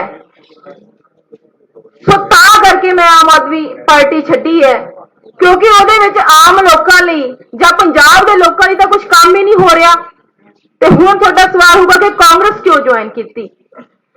देखो एक विचारधारा ਹੁੰਦੀ है, जिवें मैं सोचा सी कि आम आदमी पार्टी की विचारधारा होगी, पर उन्हां दी विचारधारा जमा भी उवें नहीं, प्रैक्टिकली बिल्कुल भी नहीं। पर कांग्रेस की विचारधारा उवें हैगी है। जिवें कि असीं देखिआ पिछले 50 दिनां दे विच ਸਾਡੇ ਸੀਐਮ ਚਰਨਜੀਤ ਸਿੰਘ ਚੰਨੀ ਜੀ ਤੇ ਸਾਡੇ ਪੀਪੀਸੀਸੀ ਪ੍ਰਧਾਨ ਨਵਜੋਤ ਸਿੰਘ ਸਿੱਧੂ ਜੀ, ਜਿਵੇਂ ਇਹਨਾਂ ਨੇ ਪੰਜਾਬ ਦੇ ਵਿੱਚ ਕੰਮ ਕੀਤਾ ਹੈ, ਉਹ ਦਿੱਲੀ ਦੇ ਵਿੱਚ 49 ਦਿਨਾਂ ਵਿੱਚ ਆਮ ਆਦਮੀ ਪਾਰਟੀ ਦੀ ਸਰਕਾਰ ਵੀ ਨਹੀਂ ਕਰ ਸਕੀ ਸੀ, ਜਿਵੇਂ ਇਹਨਾਂ ਨੇ 50 ਦਿਨਾਂ ਦੇ ਵਿੱਚ ਕਰਕੇ ਦਿਖਾਤਾ। ਸੋ ਅਸਲ ਦੇ ਵਿੱਚ ਅਸਲੀ ਆਮ ਆਦਮੀ ਦੀ ਜਿਹੜੀ ਪਾਰਟੀ ਹੈ ਉਹ ਇਹ ਪਾਰਟੀ ਹੈ, ਉਹ ਕਾਂਗਰਸ ਪਾਰਟੀ ਹੈ ਜਿਹੜੀ ਐਕਚੁਅਲ ਦੇ ਵਿੱਚ ਆਮ ਲੋਕਾਂ ਲਈ ਕੰਮ ਕਰਦੀ ਹੋਵੇ, ਚਾਹੇ ਉਹ ਲਾਲ ਕੀਰ ਵਾਲਾ ਕੰਮ ਹੋਵੇ, ਚਾਹੇ ਬਿਜਲੀ ਦਾ ਕੰਮ ਹੋਵੇ, ਚਾਹੇ ਪਾਣੀਆਂ ਦੇ ਮੁੱਦੇ ਹੋਣ, ਕੋਈ ਵੀ ਕੰਮ ਹੋਵੇ, ਅਸਲ ਦੇ ਵਿੱਚ ਇਹਨਾਂ ਨੇ ਕਰਕੇ ਦਿਖਾਇਆ। ਤੇ ਮੈਨੂੰ ਬਹੁਤ ਖੁਸ਼ੀ ਹੁੰਦੀ ਹੈ ਕਿ ਮੈਂ ਐਦਾਂ ਦੀ ਟੀਮ ਦੇ ਨਾਲ ਕੰਮ ਕਰੂੰਗੀ।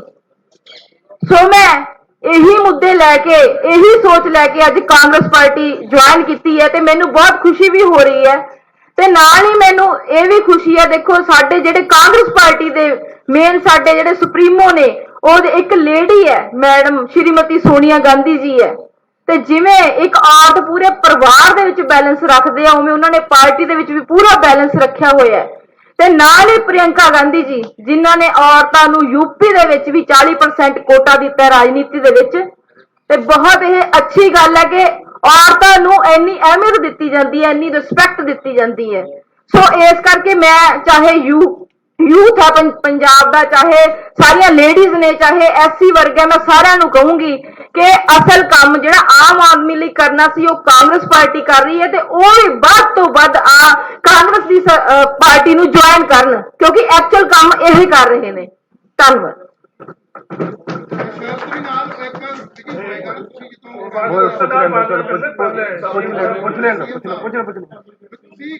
ਬੜੀ ਹੈਗੀ ਆ ਕਿ ਸ਼ਰਤ ਹੋਏਗੀ ਕਿ ਟਿਕਟ ਤੇ ਪਾਰਟੀ ਜਿਹੜਾ ਟੋਟਲ ਸੀਟ ਉੱਤੇ ਮਿਲੇ, ਕਿਉਂਕਿ ਐਮਐਲਏ ਸੀਗੇ ਵੀ ਚਾਹੋਗੇ ਵੀ ਇਲੈਕਸ਼ਨ ਵੀ ਲੜੋਗੇ। ਦੇਖੋ ਮੈਂ ਕੌਣ ਹੁੰਨੀ ਹੈ ਏਦਾਂ ਕੁਝ ਕਹਿਣ ਵਾਲੀ ਜਾਂ ਕਰਨ ਵਾਲੀ, ਉਹ ਤਾਂ ਹਾਈ ਕਮਾਂਡ ਨੇ ਦੇਖਣਾ। ਜਿਵੇਂ ਹਾਈ ਕਮਾਂਡ ਦਾ ਫੈਸਲਾ ਹੋਊਗਾ ਮੈਨੂੰ ਮਨਜ਼ੂਰ ਹੈ, ਕਿਉਂਕਿ ਜ਼ਰੂਰੀ ਨਹੀਂ ਹੈਗਾ ਕਿ ਅਸੀਂ ਜੇ ਲੋਕ ਸੇਵਾ ਕਰਨੀ ਹੈ ਤੇ ਅਸੀਂ ਆਮ ਆਦਮੀ ਪਾਰਟੀ 'ਚ ਹੀ ਕਰ ਸਕਦੇ। ਅਸੀਂ ਲੋਕ ਸੇਵਾ ਕਰਨੀ ਹੈ ਉਹਦੇ ਲਈ ਜ਼ਰੂਰੀ ਥੋੜੀ ਤੁਸੀਂ ਐਮਐਲਏ ਹੋ। ਤੁਸੀਂ ਲੋਕ ਸੇਵਾ ਕਰਨੀ ਹੈ ਤਾਂ ਤੁਸੀਂ ਕਿਸੇ ਵੀ ਪਾਰਟੀ 'ਚ ਕਰ ਸਕਦੇ ਹੋ, ਤੁਸੀਂ ਕਾਂਗਰਸ 'ਚ ਵੀ ਕਰ ਸਕਦੇ ਹੋ।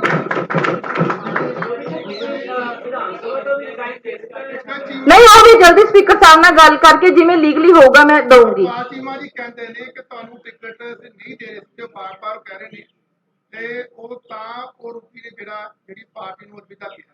ਪਹਿਲੀ ਗੱਲ ਤਾਂ ਮੈਂ ਤੁਹਾਡੇ ਸਾਰਿਆਂ ਦੇ ਜ਼ਰੀਏ ਲੋਕਾਂ ਨੂੰ ਵੀ ਦੱਸਣਾ ਚਾਹੁੰਦੀ ਹਾਂ, ਜਦੋਂ ਸਾਨੂੰ ਦਿੱਲੀ ਦੇ ਵਿੱਚ ਅਰਵਿੰਦ ਕੇਜਰੀਵਾਲ ਜੀ ਨੇ ਬੁਲਾਇਆ ਸੀ, ਉਹਨਾਂ ਨੇ ਸਾਰਿਆਂ ਨੂੰ ਸਾਨੂੰ ਇਹੀ ਕਿਹਾ ਸੀ ਵੀ ਤੁਸੀਂ ਆਪਦੇ ਹਲਕੇ ਦੇ ਵਿੱਚ ਕੰਮ ਕਰੋ, ਯਾਨੀ ਕਿ ਟਿਕਟ ਤਾਂ ਸੀਗੀ ਸਾਡੀ ਪੱਕੀ। ਪਰ ਮੈਂ ਤਾਂ ਸਪੈਸ਼ਲੀ ਮੈਂ ਤਾਂ ਆਪਦੇ ਲਈ ਤਾਂ ਲੜ ਹੀ ਨਹੀਂ ਰਹੀ ਸੀ, ਮੈਂ ਤਾਂ ਲੜ ਰਹੀ ਸੀ ਭਗਵੰਤ ਮਾਨ ਜੀ ਲਈ ਵੀ ਉਹਨਾਂ ਨੂੰ ਮੁੱਖ ਮੰਤਰੀ ਦਾ ਚਿਹਰਾ ਤੁਸੀਂ ਕਿਉਂ ਨਹੀਂ ਅਨਾਉਂਸ ਕਰ ਰਹੇ, ਤੁਸੀਂ ਕੀ ਗੱਲ ਹੈ। ਹਾਲਾਂਕਿ ਸਾਡੇ ਸਾਰੇ ਪੰਜਾਬ ਦੇ ਆਮ ਆਦਮੀ ਦੇ ਵਲੰਟੀਅਰ ਜਿਹੜੇ ਉਹ ਭਗਵੰਤ ਮਾਨ ਜੀ ਨੂੰ ਚਾਹੁੰਦੇ ਉਹਨਾਂ ਨੂੰ ਅਨਾਉਂਸ ਕਰੋ, ਨਹੀਂ ਕੀਤਾ ਗਿਆ। ਮੈਂ ਤਾਂ ਉਹਨਾਂ ਨੇ ਲੜ ਰਹੀ ਸੀ। ਹੁਣ ਜੋ ਤੁਸੀਂ ਹਰਪਾਲ ਚੀਮਾ ਜੀ ਵਾਲੀ ਗੱਲ ਪੁੱਛੀ ਹੈ, ਕੋਈ ਤਾਂ ਨਾਭੇ ਟਿਕਟ ਲੈਣ ਨੂੰ ਫਿਰਦਾ ਹੈ, ਕੋਈ ਉਦੋਂ ਬਠਿੰਡੇ ਸਾਈਡ ਤੋਂ ਕਹਿੰਦਾ ਮੈਨੂੰ ਮੋੜ ਜਾਂ ਮਾਨਸੇ ਤੋਂ ਦੇ ਦਿਓ। ਮੇਰੀ ਟਿਕਟ ਦੀ ਗੱਲ ਕਰਦੇ, ਮੈਂ ਤਾਂ ਬਿਲਕੁਲ ਵੀ ਟਿਕਟ ਲਈ ਡਰੀ ਨਹੀਂ ਹੈਗੀ। ਮੈਂ ਤਾਂ ਇਹਨਾਂ ਨਹੀਂ ਤੜਕ ਹੋ ਕੇ ਬੋਲੀ ਹੈਗੀ ਵੀ ਭਗਵੰਤ ਮਾਨ ਜੀ ਨੂੰ ਐਲਾਨ ਕਰੋ। ਟਿਕਟਾਂ ਦਾ ਡਰ ਤਾਂ ਇਹਨਾਂ ਨੂੰ ਜਿਹੜੇ ਬੋਲਦੇ ਨਹੀਂ ਪਏ। ਕੱਲ ਪਰਸੋਂ ਜਦੋਂ ਸੈਸ਼ਨ ਸ਼ੁਰੂ ਹੋਣਾ ਸੀ, ਕੁਝ ਮੀਡੀਆ ਕਰਮੀ ਆਪਣੇ ਐਲਓਪੀ ਸਾਹਿਬ ਦੀ ਕੋਠੀ ਵੀ ਆਏ ਸੀ, ਫੋਟੋ ਵੀ ਤੁਸੀਂ ਦੇਖੀ ਹੋਣੀ ਹੈ ਜੋ ਸਾਡੀ ਮੀਟਿੰਗ ਹੋਈ ਹੈ। ਉਦੋਂ ਵੀ ਸਾਰੇ ਐਮਐਲਏ ਨੇ ਇਹ ਗੱਲ ਕਹੀ ਭਈ ਆਪਣਾ ਪੰਜਾਬ 'ਚ ਬਹੁਤ ਬੁਰਾ ਹਾਲ ਹੈ, ਆਪਾਂ ਮਤਾ ਪਾ ਕੇ ਭੇਜੀਏ ਵੀ ਭਗਵੰਤ ਮਾਨ ਜੀ ਨੂੰ ਆਪਾਂ ਸੀਐਮ ਦਾ ਚਿਹਰਾ ਕਿਉਂ ਨਹੀਂ ਐਲਾਨ ਕਰਦੇ। ਕਿਸੇ ਦੀ ਚਲੋ 2-3 ਐਮਐਲਏ ਅੰਦਰ ਖਾਤੇ ਉਹਨਾਂ ਨਾਲ ਹੈਗੇ ਆ, ਕਿਸੇ ਦੀ ਹਿੰਮਤ ਨਹੀਂ ਪਈ ਹੈਗੀ ਵੀ ਅਸੀਂ ਮਤਾ ਪਾ ਕੇ ਉੱਥੇ ਭੇਜੀਏ। ਗੱਲ ਤਾਂ ਇਹ ਹੈ ਨਾ, ਬਿੱਲੀ ਦੇ ਗੱਲ ਟੱਲੀ ਕੌਣ ਬੰਨੇ, ਹਿੰਮਤ ਨਹੀਂ ਪਈ। ਤੇ ਮੇਰੀ ਟਿਕਟ ਦੀ ਗੱਲ, ਡਰ ਤਾਂ ਉਹਨੂੰ ਆਪਦੀ ਟਿਕਟ ਕੱਟਣ ਦਾ ਵੀ ਜੇ ਅਸੀਂ ਇਹ ਬੋਲ ਪਏ ਸਾਡੀ ਤਾਂ ਟਿਕਟ ਹੀ ਕੱਟੀ ਜਾਊਗੀ। ਡਰ ਤਾਂ ਉਹਨੂੰ ਆਪਦੀ ਟਿਕਟ ਦਾ, ਮੈਨੂੰ ਤਾਂ ਬਿਲਕੁਲ ਡਰ ਨਹੀਂ ਸੀ। ਸਰ ਮੈਂ ਹੁਣ ਦੇਖੋ ਇੱਕ ਮਿੰਟ ਹੁਣ ਮੈਂ ਬੋਲਾਂ, ਬਹੁਤ ਵੀਰ ਜੀ ਮੈਂ ਬੋਲਾਂਗਾ। ਇੱਕ ਮਿੰਟ, ਬਹੁਤ ਧੰਨਵਾਦ ਤੁਹਾਡਾ। ਇਹਨਾਂ ਵੀ ਨਾ ਤੁਸੀਂ ਬਹੁਤ ਸਿਆਣੇ ਬੰਦੇ ਹੋ। ਪਹਿਲੀ ਵਾਰ ਕੁੜੀ ਐਮਐਲਏ ਬਣ ਕੇ ਆਈ ਹੈ ਔਰ ਵਿੱਚ ਜੋਸ਼ ਹੈ ਇੱਕ ਕਿ ਮੈਂ ਪੰਜਾਬ ਦੇ ਵਾਸਤੇ ਕੁਝ ਕਰਨਾ ਹੈ, ਮੈਂ ਲੋਕਾਂ ਵਾਸਤੇ ਕੁਝ ਕਰਨਾ ਹੈ, ਮੈਂ ਆਮ ਆਦਮੀ ਵਾਸਤੇ ਕੁਝ ਕਰਨਾ ਹੈ। ਉਸੇ ਜੋਸ਼ ਨੂੰ ਦੇਖ ਕੇ ਪੰਜਾਬ ਦਾ ਬਹੁਤ ਵੱਡਾ ਯੂਥ ਤਬਕਾ ਆਮ ਆਦਮੀ ਵੱਲ ਗਿਆ ਸੀ, ਲੇਕਿਨ ਉਹਨਾਂ ਦੀਆਂ ਜਿਹੜੀ ਕਾਰਗੁਜ਼ਾਰੀਆਂ ਜਦ ਦੇਖੀਆਂ, ਜਦ ਆਮ ਆਦਮੀ ਪਾਰਟੀ ਦੇ ਕੰਮ ਦੇਖੇ, ਉਹਨਾਂ ਦੀ ਨੀਅਤ ਦੇਖੀ ਵਿੱਚ ਰਹਿ ਕੇ ਇਹਨਾਂ ਲੋਕਾਂ ਨੇ, ਤਾਂ ਇਹ ਉਸੇ ਜੋਸ਼ ਦੇ ਨਾਲ ਅੱਜ ਸਾਡੇ ਵੱਲ ਨੂੰ ਵੱਧ ਰਹੇ ਹੈ ਤੇ ਵਾਪਸ ਆ ਰਹੇ। ਅਸਲ ਦੇ ਵਿੱਚ ਗੱਲ ਕਿਆ ਹੈ ਕਿ ਪੰਜਾਬ ਦੇ ਲੋਕ ਆਮ ਲੋਕਾਂ ਦਾ ਰਾਜ ਲੱਭਦੇ ਫਿਰਦੇ ਸੀ ਕਿ ਆਮ ਲੋਕਾਂ ਦਾ ਰਾਜ ਹੋਵੇ, ਲੋਕਾਂ ਦੀ ਸੁਣਵਾਈ ਹੋਵੇ, ਲੋਕਾਂ ਨੂੰ ਰਾਹਤ ਕੋਈ ਦੇਣ ਵਾਲਾ ਆਵੇ, ਲੋਕਾਂ ਨੂੰ ਗਰੀਬੀ ਚੋਂ ਕੱਢੇ, ਲੋਕਾਂ ਨੂੰ ਮਿਡਲ ਕਲਾਸ ਦੀ ਕੋਈ ਗੱਲ ਕਰੇ, ਪੰਜਾਬ ਦੀ ਕੋਈ ਗੱਲ ਕਰੇ, ਕਰਪਸ਼ਨ ਦੂਰ ਕਰੇ। ਹੁਣ ਪੰਜਾਬ ਦੇ ਲੋਕਾਂ ਨੂੰ ਉਹ ਰਾਜ ਮਿਲ ਗਿਆ। ਇਸ ਕਰਕੇ ਇਹ ਮੇਰੀ ਭੈਣ ਵੀ ਨੇ ਸੋਚਿਆ ਕਿ ਲੋਕਾਂ ਦਾ ਰਾਜ ਚਾਹੀਦਾ ਸੀ, ਆਮ ਆਦਮੀ ਦਾ ਰਾਜ ਚਾਹੀਦਾ ਸੀ। ਹੁਣ ਪੰਜਾਬ ਵਿੱਚ ਆਮ ਆਦਮੀ ਦਾ ਰਾਜ ਸਥਾਪਿਤ ਹੋ ਗਿਆ। ਇਸ ਕਰਕੇ ਆਮ ਆਦਮੀ ਪਾਰਟੀ ਜਿਹੜਾ ਕਿ ਇੱਕ ਬਹੁਤ ਬੜਾ ਛਲਾਵਾ ਸੀ, ਡਰਾਮਾ ਸੀ, ਉਸ ਨੂੰ ਛੱਡ ਕੇ ਪੰਜਾਬ ਦੇ ਲੋਕ ਕਾਂਗਰਸ ਵੱਲ ਮੁੜ ਕੇ ਆ ਰਹੇ। ਮੈਂ ਆਪਣੀ ਭੈਣ ਨੂੰ ਬਹੁਤ ਬਹੁਤ ਮੁਬਾਰਕਬਾਦ ਦਿੰਦਾ।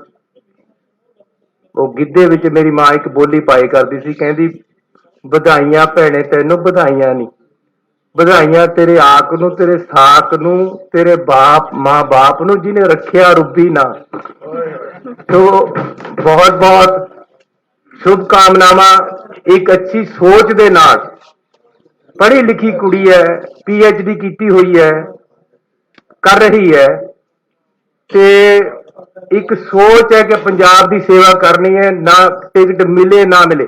मैं तो ईमानदारी नाल दसदा कि जिस दिन मनु ये मिली है, मनु ने इको गल कही, कहंदी जी टिकट दी मनु कोई चाहना नहीं है, टिकट मिले ना मिले, मैं थोड़े नाल मिल के काम करना। मनु पार्टी कांग्रेस पसंद आई है, मनु थोड़ी सोच पसंद आई है। लोकां दे विच जिस तरीके दे नाल तुसी विचर रहे हो, पंजाब दे विच जिस तरीके दे नाल सारे काम हो रहे हैं, सानू वो पसंद आया। इस करके असीं तुहाडे पास आए हैं। सो मैं धन्नवादी हाँ। देखो गल है कानू खोल दे हुण गल्लां। आम आदमी अज असैंबली विच भी मिनोरिटी है। इस तो ज्यादा नहीं मैं कुछ कहना चाहता कि सारे ही लगभग सोच रहे हैं कि हुण इस पासे आइए, क्योंकि लोग पंजाब दे जिहड़े चंगे लोग है, जिहड़े पंजाब की तरक्की भालदे है, जिहड़े सिस्टम के खिलाफ लड़ रहे हैं, वो अज जब देखते कि अज मौजूदा सरकार, मौजूदा पार्टी कांग्रेस पार्टी की यूनिट मौजूदा अज सिस्टम के खिलाफ लड़ना चाहती है, लड़ रही है। इस करके वो साडे नाल आ रहे हैं। पंजाब का यूथ बड़ी गिनती दे विच, पहला यूथ नूं लग्या सी पता नहीं है कोई करिश्मा ही आ गया, लेकिन हौली हौली पता लग्या करिश्मा नहीं, ये राजनीतिक सोच दे नाल पंजाब दे उपर राज करन वास्ते दिल्ली ते और होरना स्टेटां तो बंदे आउंदे। लेकिन वो गल हुण निकल गई है विचों, ते हुण पंजाब दे विच आउण वाले दिनां दे विच पिछले 50 दिनां चों आम लोकां दा राज स्थापित होया है। ते असीं वेलकम करते हैं अपने MLA जिहड़े कि आम आदमी पार्टी चों आए हैं, ते होर भी लोग जिहड़े कांग्रेस दे नाल चंगे लोग, जिहड़े चंगी सोच दे मालिक है, जुड़ना चाहुंदे हैं, उन्हां नूं भी जी आया करदे हैं। मैं धन्नवादी हाँ अपनी हाई कमांड दा, प्रधान जी दा, ते सारे मंत्री साहबान दा जिहड़े इत्थे आए हैं। ते असीं साडे प्रधान जी ने वेलकम कर दिता है। मैं भी इन्हां नूं पार्टी दे विच जी आया।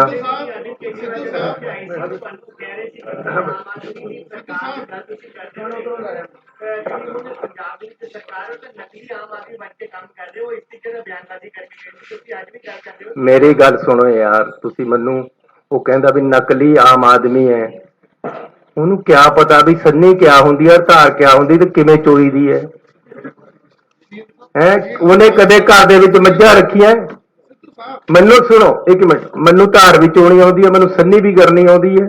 मन्नू पता है कि जे मैस दुध ना दवे तो टीका किवें लाइए, मन्नू लाउणा आउंदा है, ते मन्नू दुध भी चोना आउंदा है, ते मन्नू पता है कि हारे दे विच दुध किवें पकदा, लाल हुंदा है, ते किवें मैं अपनी मां तो थोड़ा जिहा पासे हो के उहनूं चोरी करके पींदा सी।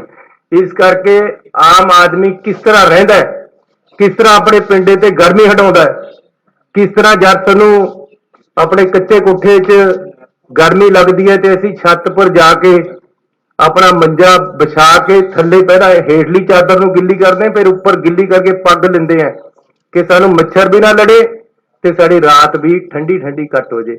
ये आम आदमी दीयां गल्लां कित्थे केजरीवाल नूं पता है यारो, किस तरह उन्होंने पता कि किस तरह गोल कुंडली ਤੇ ਗੁੱਲੀ ਡੰਡਾ ਤੇ ਕਿੱਦਾਂ ਬਾਂਦਰ ਕਿੱਲੀ ਖੇਲੀ ਜਾਂਦੀ, ਗਰੀਬ ਲੋਕ ਕਿਸ ਤਰ੍ਹਾਂ ਖੇਲਦੇ ਨੇ, ਸਾਡੇ ਨੌਜਵਾਨ ਮੁੰਡੇ, ਉਹਨੂੰ ਪੁੱਛੋਗਾ ਬਾਂਦਰ ਕਿੱਲੀ ਕਿਆ ਹੁੰਦਾ ਹੈ।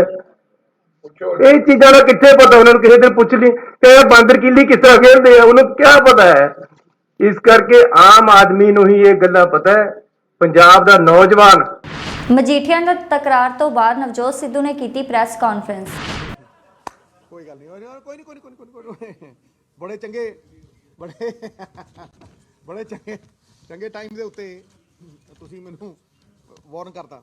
ਦੇਖੋ ਆਪਾਂ ਕਿਸਾਨੀ ਦੀ ਗੱਲ, ਕਿਉਂਕਿ ਅੱਜ ਮੁੱਦਾ ਕਿਸਾਨੀ ਦਾ ਚੱਲਦਾ, ਫਿਰ ਮੈਂ ਅੰਦਰ ਬੋਲ ਕੇ ਤੁਹਾਡੇ ਨਾਲ ਪੀਪੀਐਸ ਦੀ ਵੀ ਗੱਲ ਔਰ ਅੰਦਰ ਹੀ ਖੋਲੂੰ ਇਹਨਾਂ ਦੇ ਪੋਤੇ।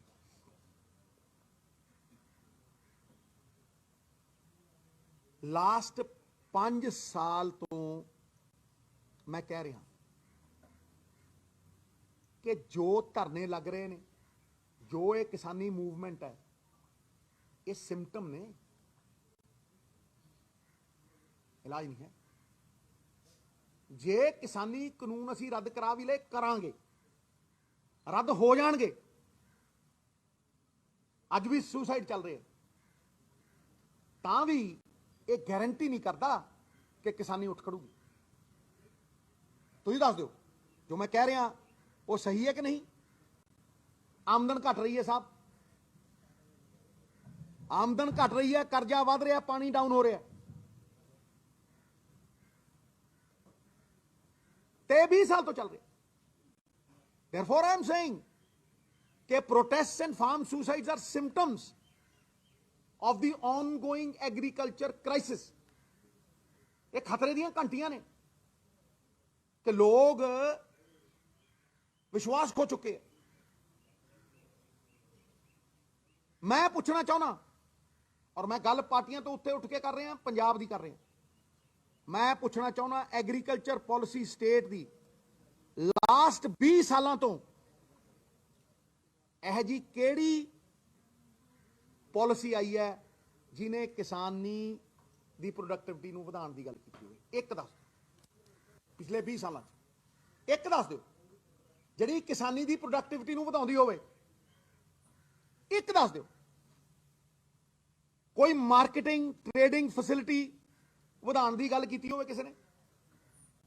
ਕਿਸੇ ਨੇ ਕੋਈ ਨੀਤੀ ਦੀ ਗੱਲ ਕੀਤੀ ਹੋ to increase income, to increase productivity, to increase marketing trading? ਕੋਈ ਮੈਨੂੰ ਕੋਈ ਦੱਸ ਦਿਓ। ਹਾਂ, ਕਾਰਪੋਰੇਟਾਂ ਦੇ ਅੱਗੇ ਗੁਲਾਮ ਬਣਾਉਣ ਦੀਆਂ 100 ਸਕੀਮਾਂ ਆ ਗਈਆਂ। ਔਰ ਮੈਂ ਫੇਰ ਠੋਕ ਕੇ ਕਹਿ ਰਿਹਾ ਕਿ ਇਹ 2013 ਦਾ ਕੰਟਰੈਕਟ ਫਾਰਮਿੰਗ ਐਕਟ ਪ੍ਰਕਾਸ਼ ਸਿੰਘ ਬਾਦਲ ਲੈ ਕੇ ਆਇਆ ਸੀ, ਹੂ ਬਹੂ ਕਾਪੀ, ਇਹਨੂੰ ਦੁਬਾਰਾ ਰਿਪੀਟ ਕਰਨ ਦੀ ਲੋੜ ਤਾਂ ਨਹੀਂ, ਸਾਰਾ ਤੁਸੀਂ ਸੁਣ ਲਿਆ, ਤੁਹਾਨੂੰ ਪਤਾ ਹੀ ਹੈ। ਹੁਣ ਇਹਦੇ 'ਚ ਇਹ ਫਲਾਣੇ ਨੇ ਪ੍ਰੋਟੈਸਟ ਕੀਤਾ ਜਾਂ ਨਹੀਂ ਕੀਤਾ, ਇਹ ਤਾਂ ਕੋਈ ਇਸ਼ੂ ਨਹੀਂ ਹੈ। ਦੀ issue is weather you bought it. ਅਸੀਂ ਉਹਨੂੰ ਡੀਨੋਟੀਫਾਈ ਕਰ ਰਹੇ ਹਾਂ, ਅਸੀਂ ਉਹਨੂੰ ਰੱਦ ਕਰ ਰਹੇ ਹਾਂ। ਤੁਹਾਡੀ ਨੀਅਤ ਇੱਥੋਂ ਸਾਫ਼-ਸਾਫ਼ ਪਤਾ ਲੱਗਦੀ ਹੈ। ਔਰ ਇਹ ਡਿੱਟੋ ਨਾ ਡਿੱਟੋ, ਬਸ ਇੰਨਾ ਹੀ ਹੈ ਕਿ ਜਿਹੜੀ ਸੈਂਟਰ ਦੀ ਸਰਕਾਰ ਹੈ ਉਹਨਾਂ ਨੇ ਕੈਦ ਨਹੀਂ ਰੱਖੀ, ਇਹਨਾਂ ਨੇ ਕੈਦ ਰੱਖੀ ਹੈ। ਇਹਨਾਂ ਨੇ ਉਹਦੇ 'ਚ ਕੈਦ ਰੱਖੀ ਹੈ ਕਿਸਾਨ ਦੇ ਲਈ, ਸਮਝੋ। ਬਾਕੀ ਸਾਰਾ ਕੁਝ ਡਿੱਟੋ ਹੈ। ਇਹਦੇ 'ਚ ਮੈਂ ਸਭ ਤੋਂ ਇੰਪੋਰਟੈਂਟ ਚੀਜ਼ ਹਾਈਲਾਈਟ ਕਰਨਾ ਚਾਹੁੰਦਾ, 108 ਫਸਲਾਂ ਨੋਟੀਫਾਈ ਕੀਤੀਆਂ ਅਲਾਉਡ ਫॉर ਸੇਲ। ਉਹਦੇ 'ਚ ਇੱਕ ਤੇ ਐਮਐਸਪੀ ਨਹੀਂ। ਜਿਹੜਾ ਬੰਦਾ ਅੱਜ ਕਹਿ ਰਿਹਾ ਵੀ ਮੈਂ ਸਾਰੀਆਂ ਤੇ ਐਮਐਸਪੀ ਦਊਂ, ਇੱਕ ਤੇ ਐਮਐਸਪੀ ਨਹੀਂ। ਜਿਨ੍ਹਾਂ ਤੇ ਦੋਹਾਂ ਤੇ ਐਮਐਸਪੀ ਸੀ ਵੀ, ਜਿਹੜੀਆਂ ਸਰਕਾਰੀ ਖਰੀਦ 'ਚ ਚੱਕਣ ਵਾਲੀਆਂ ਨੇ, ਕਣਕ ਤੇ ਝੋਨਾ, ਉਹਦੇ 'ਚ ਵੀ ਪ੍ਰੋਵੀਜ਼ਨ ਹੈ ਵੀ ਜਿਹੜਾ ਪ੍ਰਾਈਵੇਟ ਟ੍ਰੇਡਰ ਹੈ ਇਹ ਤੋਂ ਘੱਟ ਲਊਗਾ।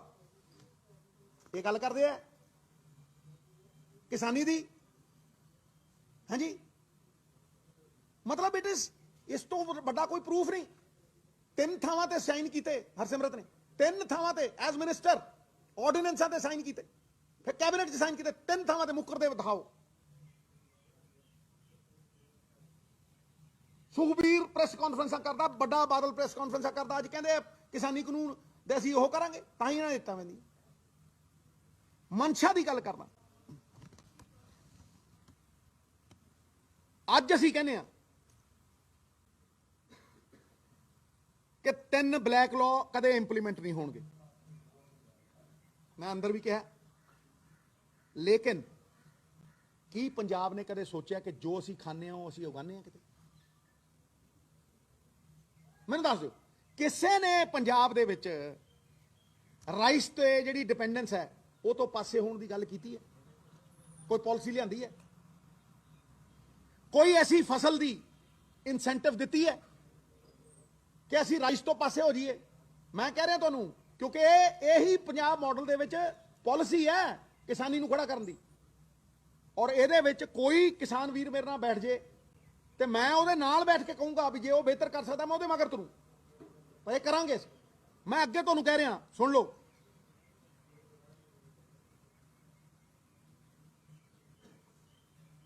why any other crop was not incentivized? ਕਿ ਪੰਜਾਬ ਦੀ ਸਰਕਾਰ ਨੂੰ ਹੋਰ ਫਸਲ ਇਨਸੈਂਟਿਵ ਨਹੀਂ ਦੇਣ ਦੀ ਲੋੜ? ਅੱਗੀ ਡਾਈਵਰਸਿਫਿਕੇਸ਼ਨ। ਦੇਖੋ ਸਰ, ਦਾਲਾਂ ਹੋਣ, ਆਇਲ ਸੀਡਸ ਹੋਣ, ਅੱਜ ਦੀ ਗੱਲ ਨਹੀਂ ਕਰਦਾ ਮੈਂ, ਕਰੋੜਾਂ ਰੁਪਏ ਦੇ ਇੰਪੋਰਟ ਕਰਦੇ ਹੋ, ਕਰੋੜਾਂ ਦੇ। ਜੇ ਉਹ ਕਰੋੜ ਵੀ ਅੱਡ ਰੱਖ ਲਓ ਤਾਂ ਵੀ ਤੁਸੀਂ ਇੱਕ ਜ਼ੋਨ ਬਣਾ ਸਕਦੇ ਹੋ ਜਿੱਥੇ ਤੁਸੀਂ ਦਾਲਾਂ ਉਗਾ ਸਕਦੇ ਹੋ।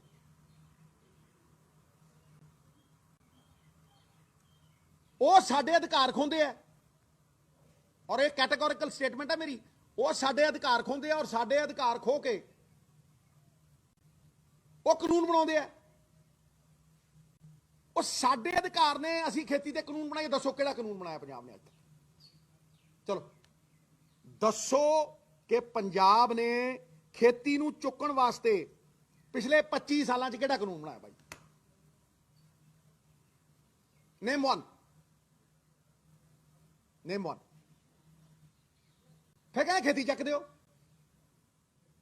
13,000 ਕਰੋੜ ਬਜਟ ਹੈ ਪੰਜਾਬ ਦਾ ਸਰ, 13,000 ਕਰੋੜ ਰੁਪਇਆ ਬਜਟ ਹੈ।